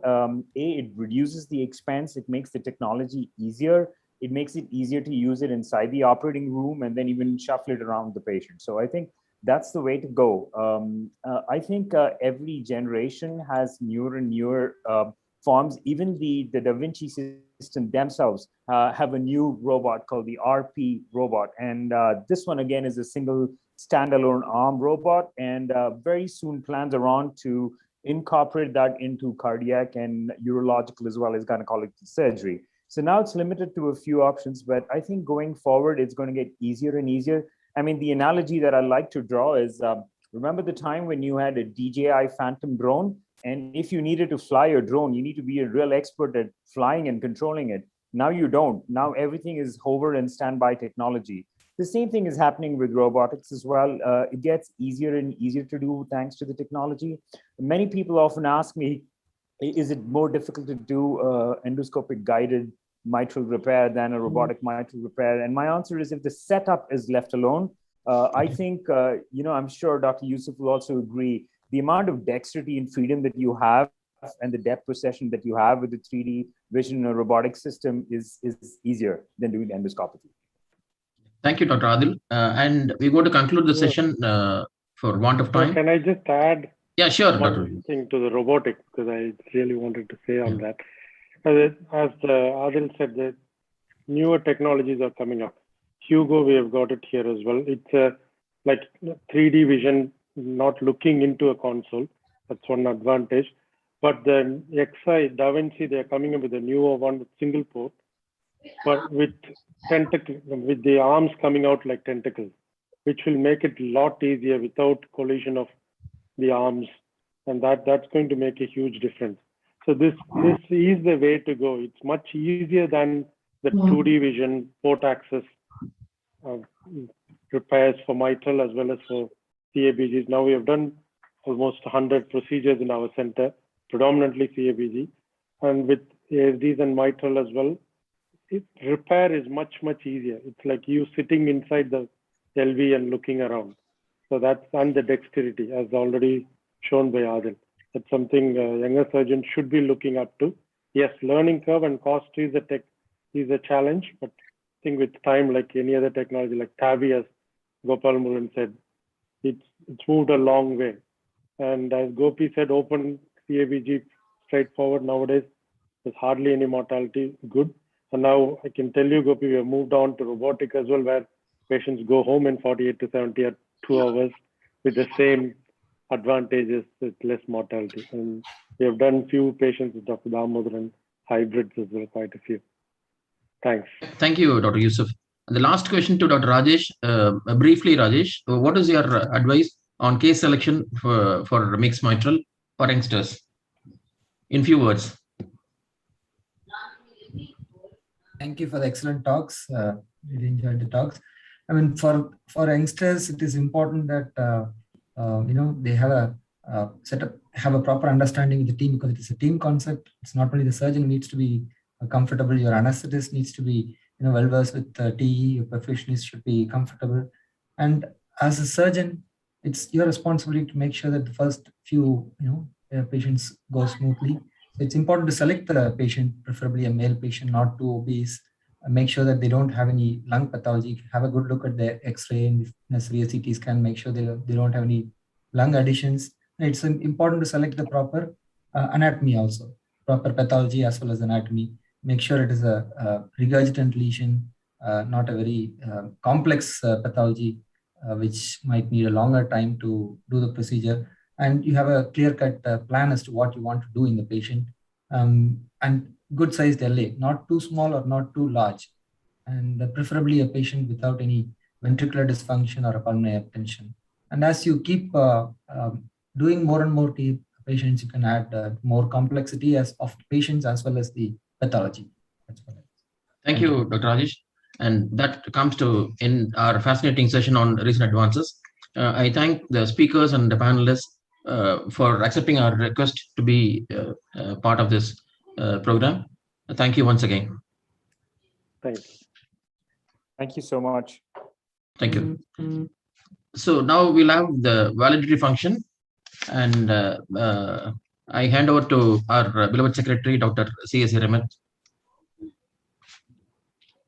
Thank you.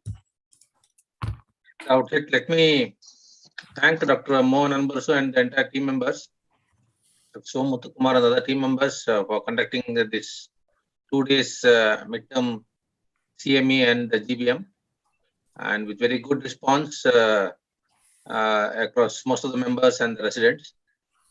I request Dr. Anbarasu to go ahead with the vote of the thanks and the other proceedings.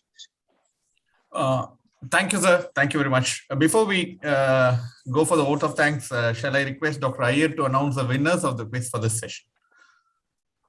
Thank you, Dr. Anbarasu. Let me first of all congratulate the entire team for having conducted a very, very interesting, useful, and informative CTCME, especially the last sessions and the discussions in the current advances and recent advances were really enlightening. And I hope all the postgraduates and young surgeons were listening in. I think there was a wealth of knowledge that was available, and I hope that they made full use of it. Thank you for the opportunity to announce the winners of the quiz contest, and I have got the 2 joint winners of the quiz contest, which was conducted during the course of the CTCME. The first of them is Dr. Ansi Robinson from GKNM Hospital, Coimbatore. And the second is Dr. Veerabhadra Swami from Care Hospital. I don't know which city, but it's Care Hospital. Both of them will be getting a Samsung tablet as a prize. Congratulations to both of you. I'm sure all the others also tried equally hard, but in any contest, there has to be a winner. The rest shouldn't feel bad. They should try better next time. But congratulations to these two, and congratulations once again to the organizing committee for hosting a wonderful conference. Thank you, sir. Thank you. Now we come to the last session, which is the vote of thanks. After that, we all stand up for a national anthem. Knowledge is like electricity. It needs to be generated, and most important is it needs to be discharged to our colleagues and our next generation. The CTCME organized by IACTS is aimed at the junior surgeons and the registrars. And in fact, training our next generation is actually the best investment we could do for our healthcare system and our field. In the tough times of COVID pandemic, the virtual platform has taken dissipation of knowledge to a next level. In fact, I envisage a situation, at least for the next 3 to 4 years, where most of the meetings will be either virtual or hybrid. We need to take our training program to next levels with more operative videos and more live in box sessions. I believe we've done a good job in that. I thank the Indian Association of Cardiothoracic Surgeons to have entrusted with this job of running this meeting. I thank Dr. Hiremat, who's helped us throughout this program. He's held our hands and taken us forward. I thank Dr. Krishna Iyer and all the executive committee members of IACTS. I thank the senior surgeons of Chennai who helped us, and the Madras Medical Mission faculty which has helped us. We had a wonderful team of organizers with us, Dr. Shiva Muthukumar, Dr. Sanjay Theodore, and Dr. Rajesh. And my registrars from Madras Medical Mission helped us a lot. Darshan from Planetotech was really good to us. Every stage he helped us to organize this in a very nice fashion. And last but not least, this program would not have been a success but for the delegates who participated. And we were overwhelmed by the number of delegates we had during these sessions. Thank you. Thank you very much. And we look forward to work with the Indian Association of Cardiothoracic Surgeons in better ways also. Thank you.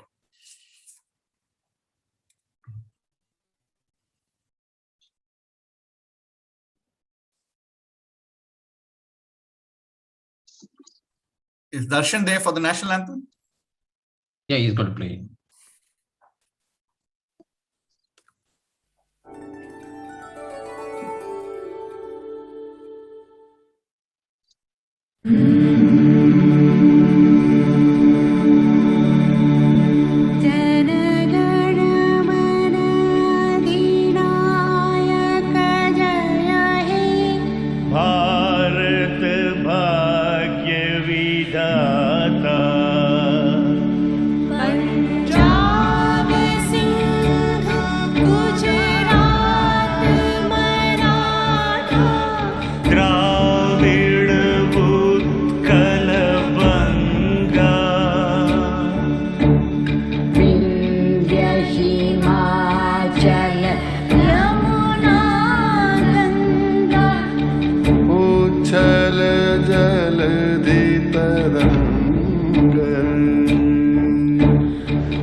Thank you. Thank you, President. Thank you, Secretary. Thank you, sir. Thank you very much. Thank you. Good day and a happy weekend to everybody. Stay safe. Thank you, sir. Thank you. Thank you.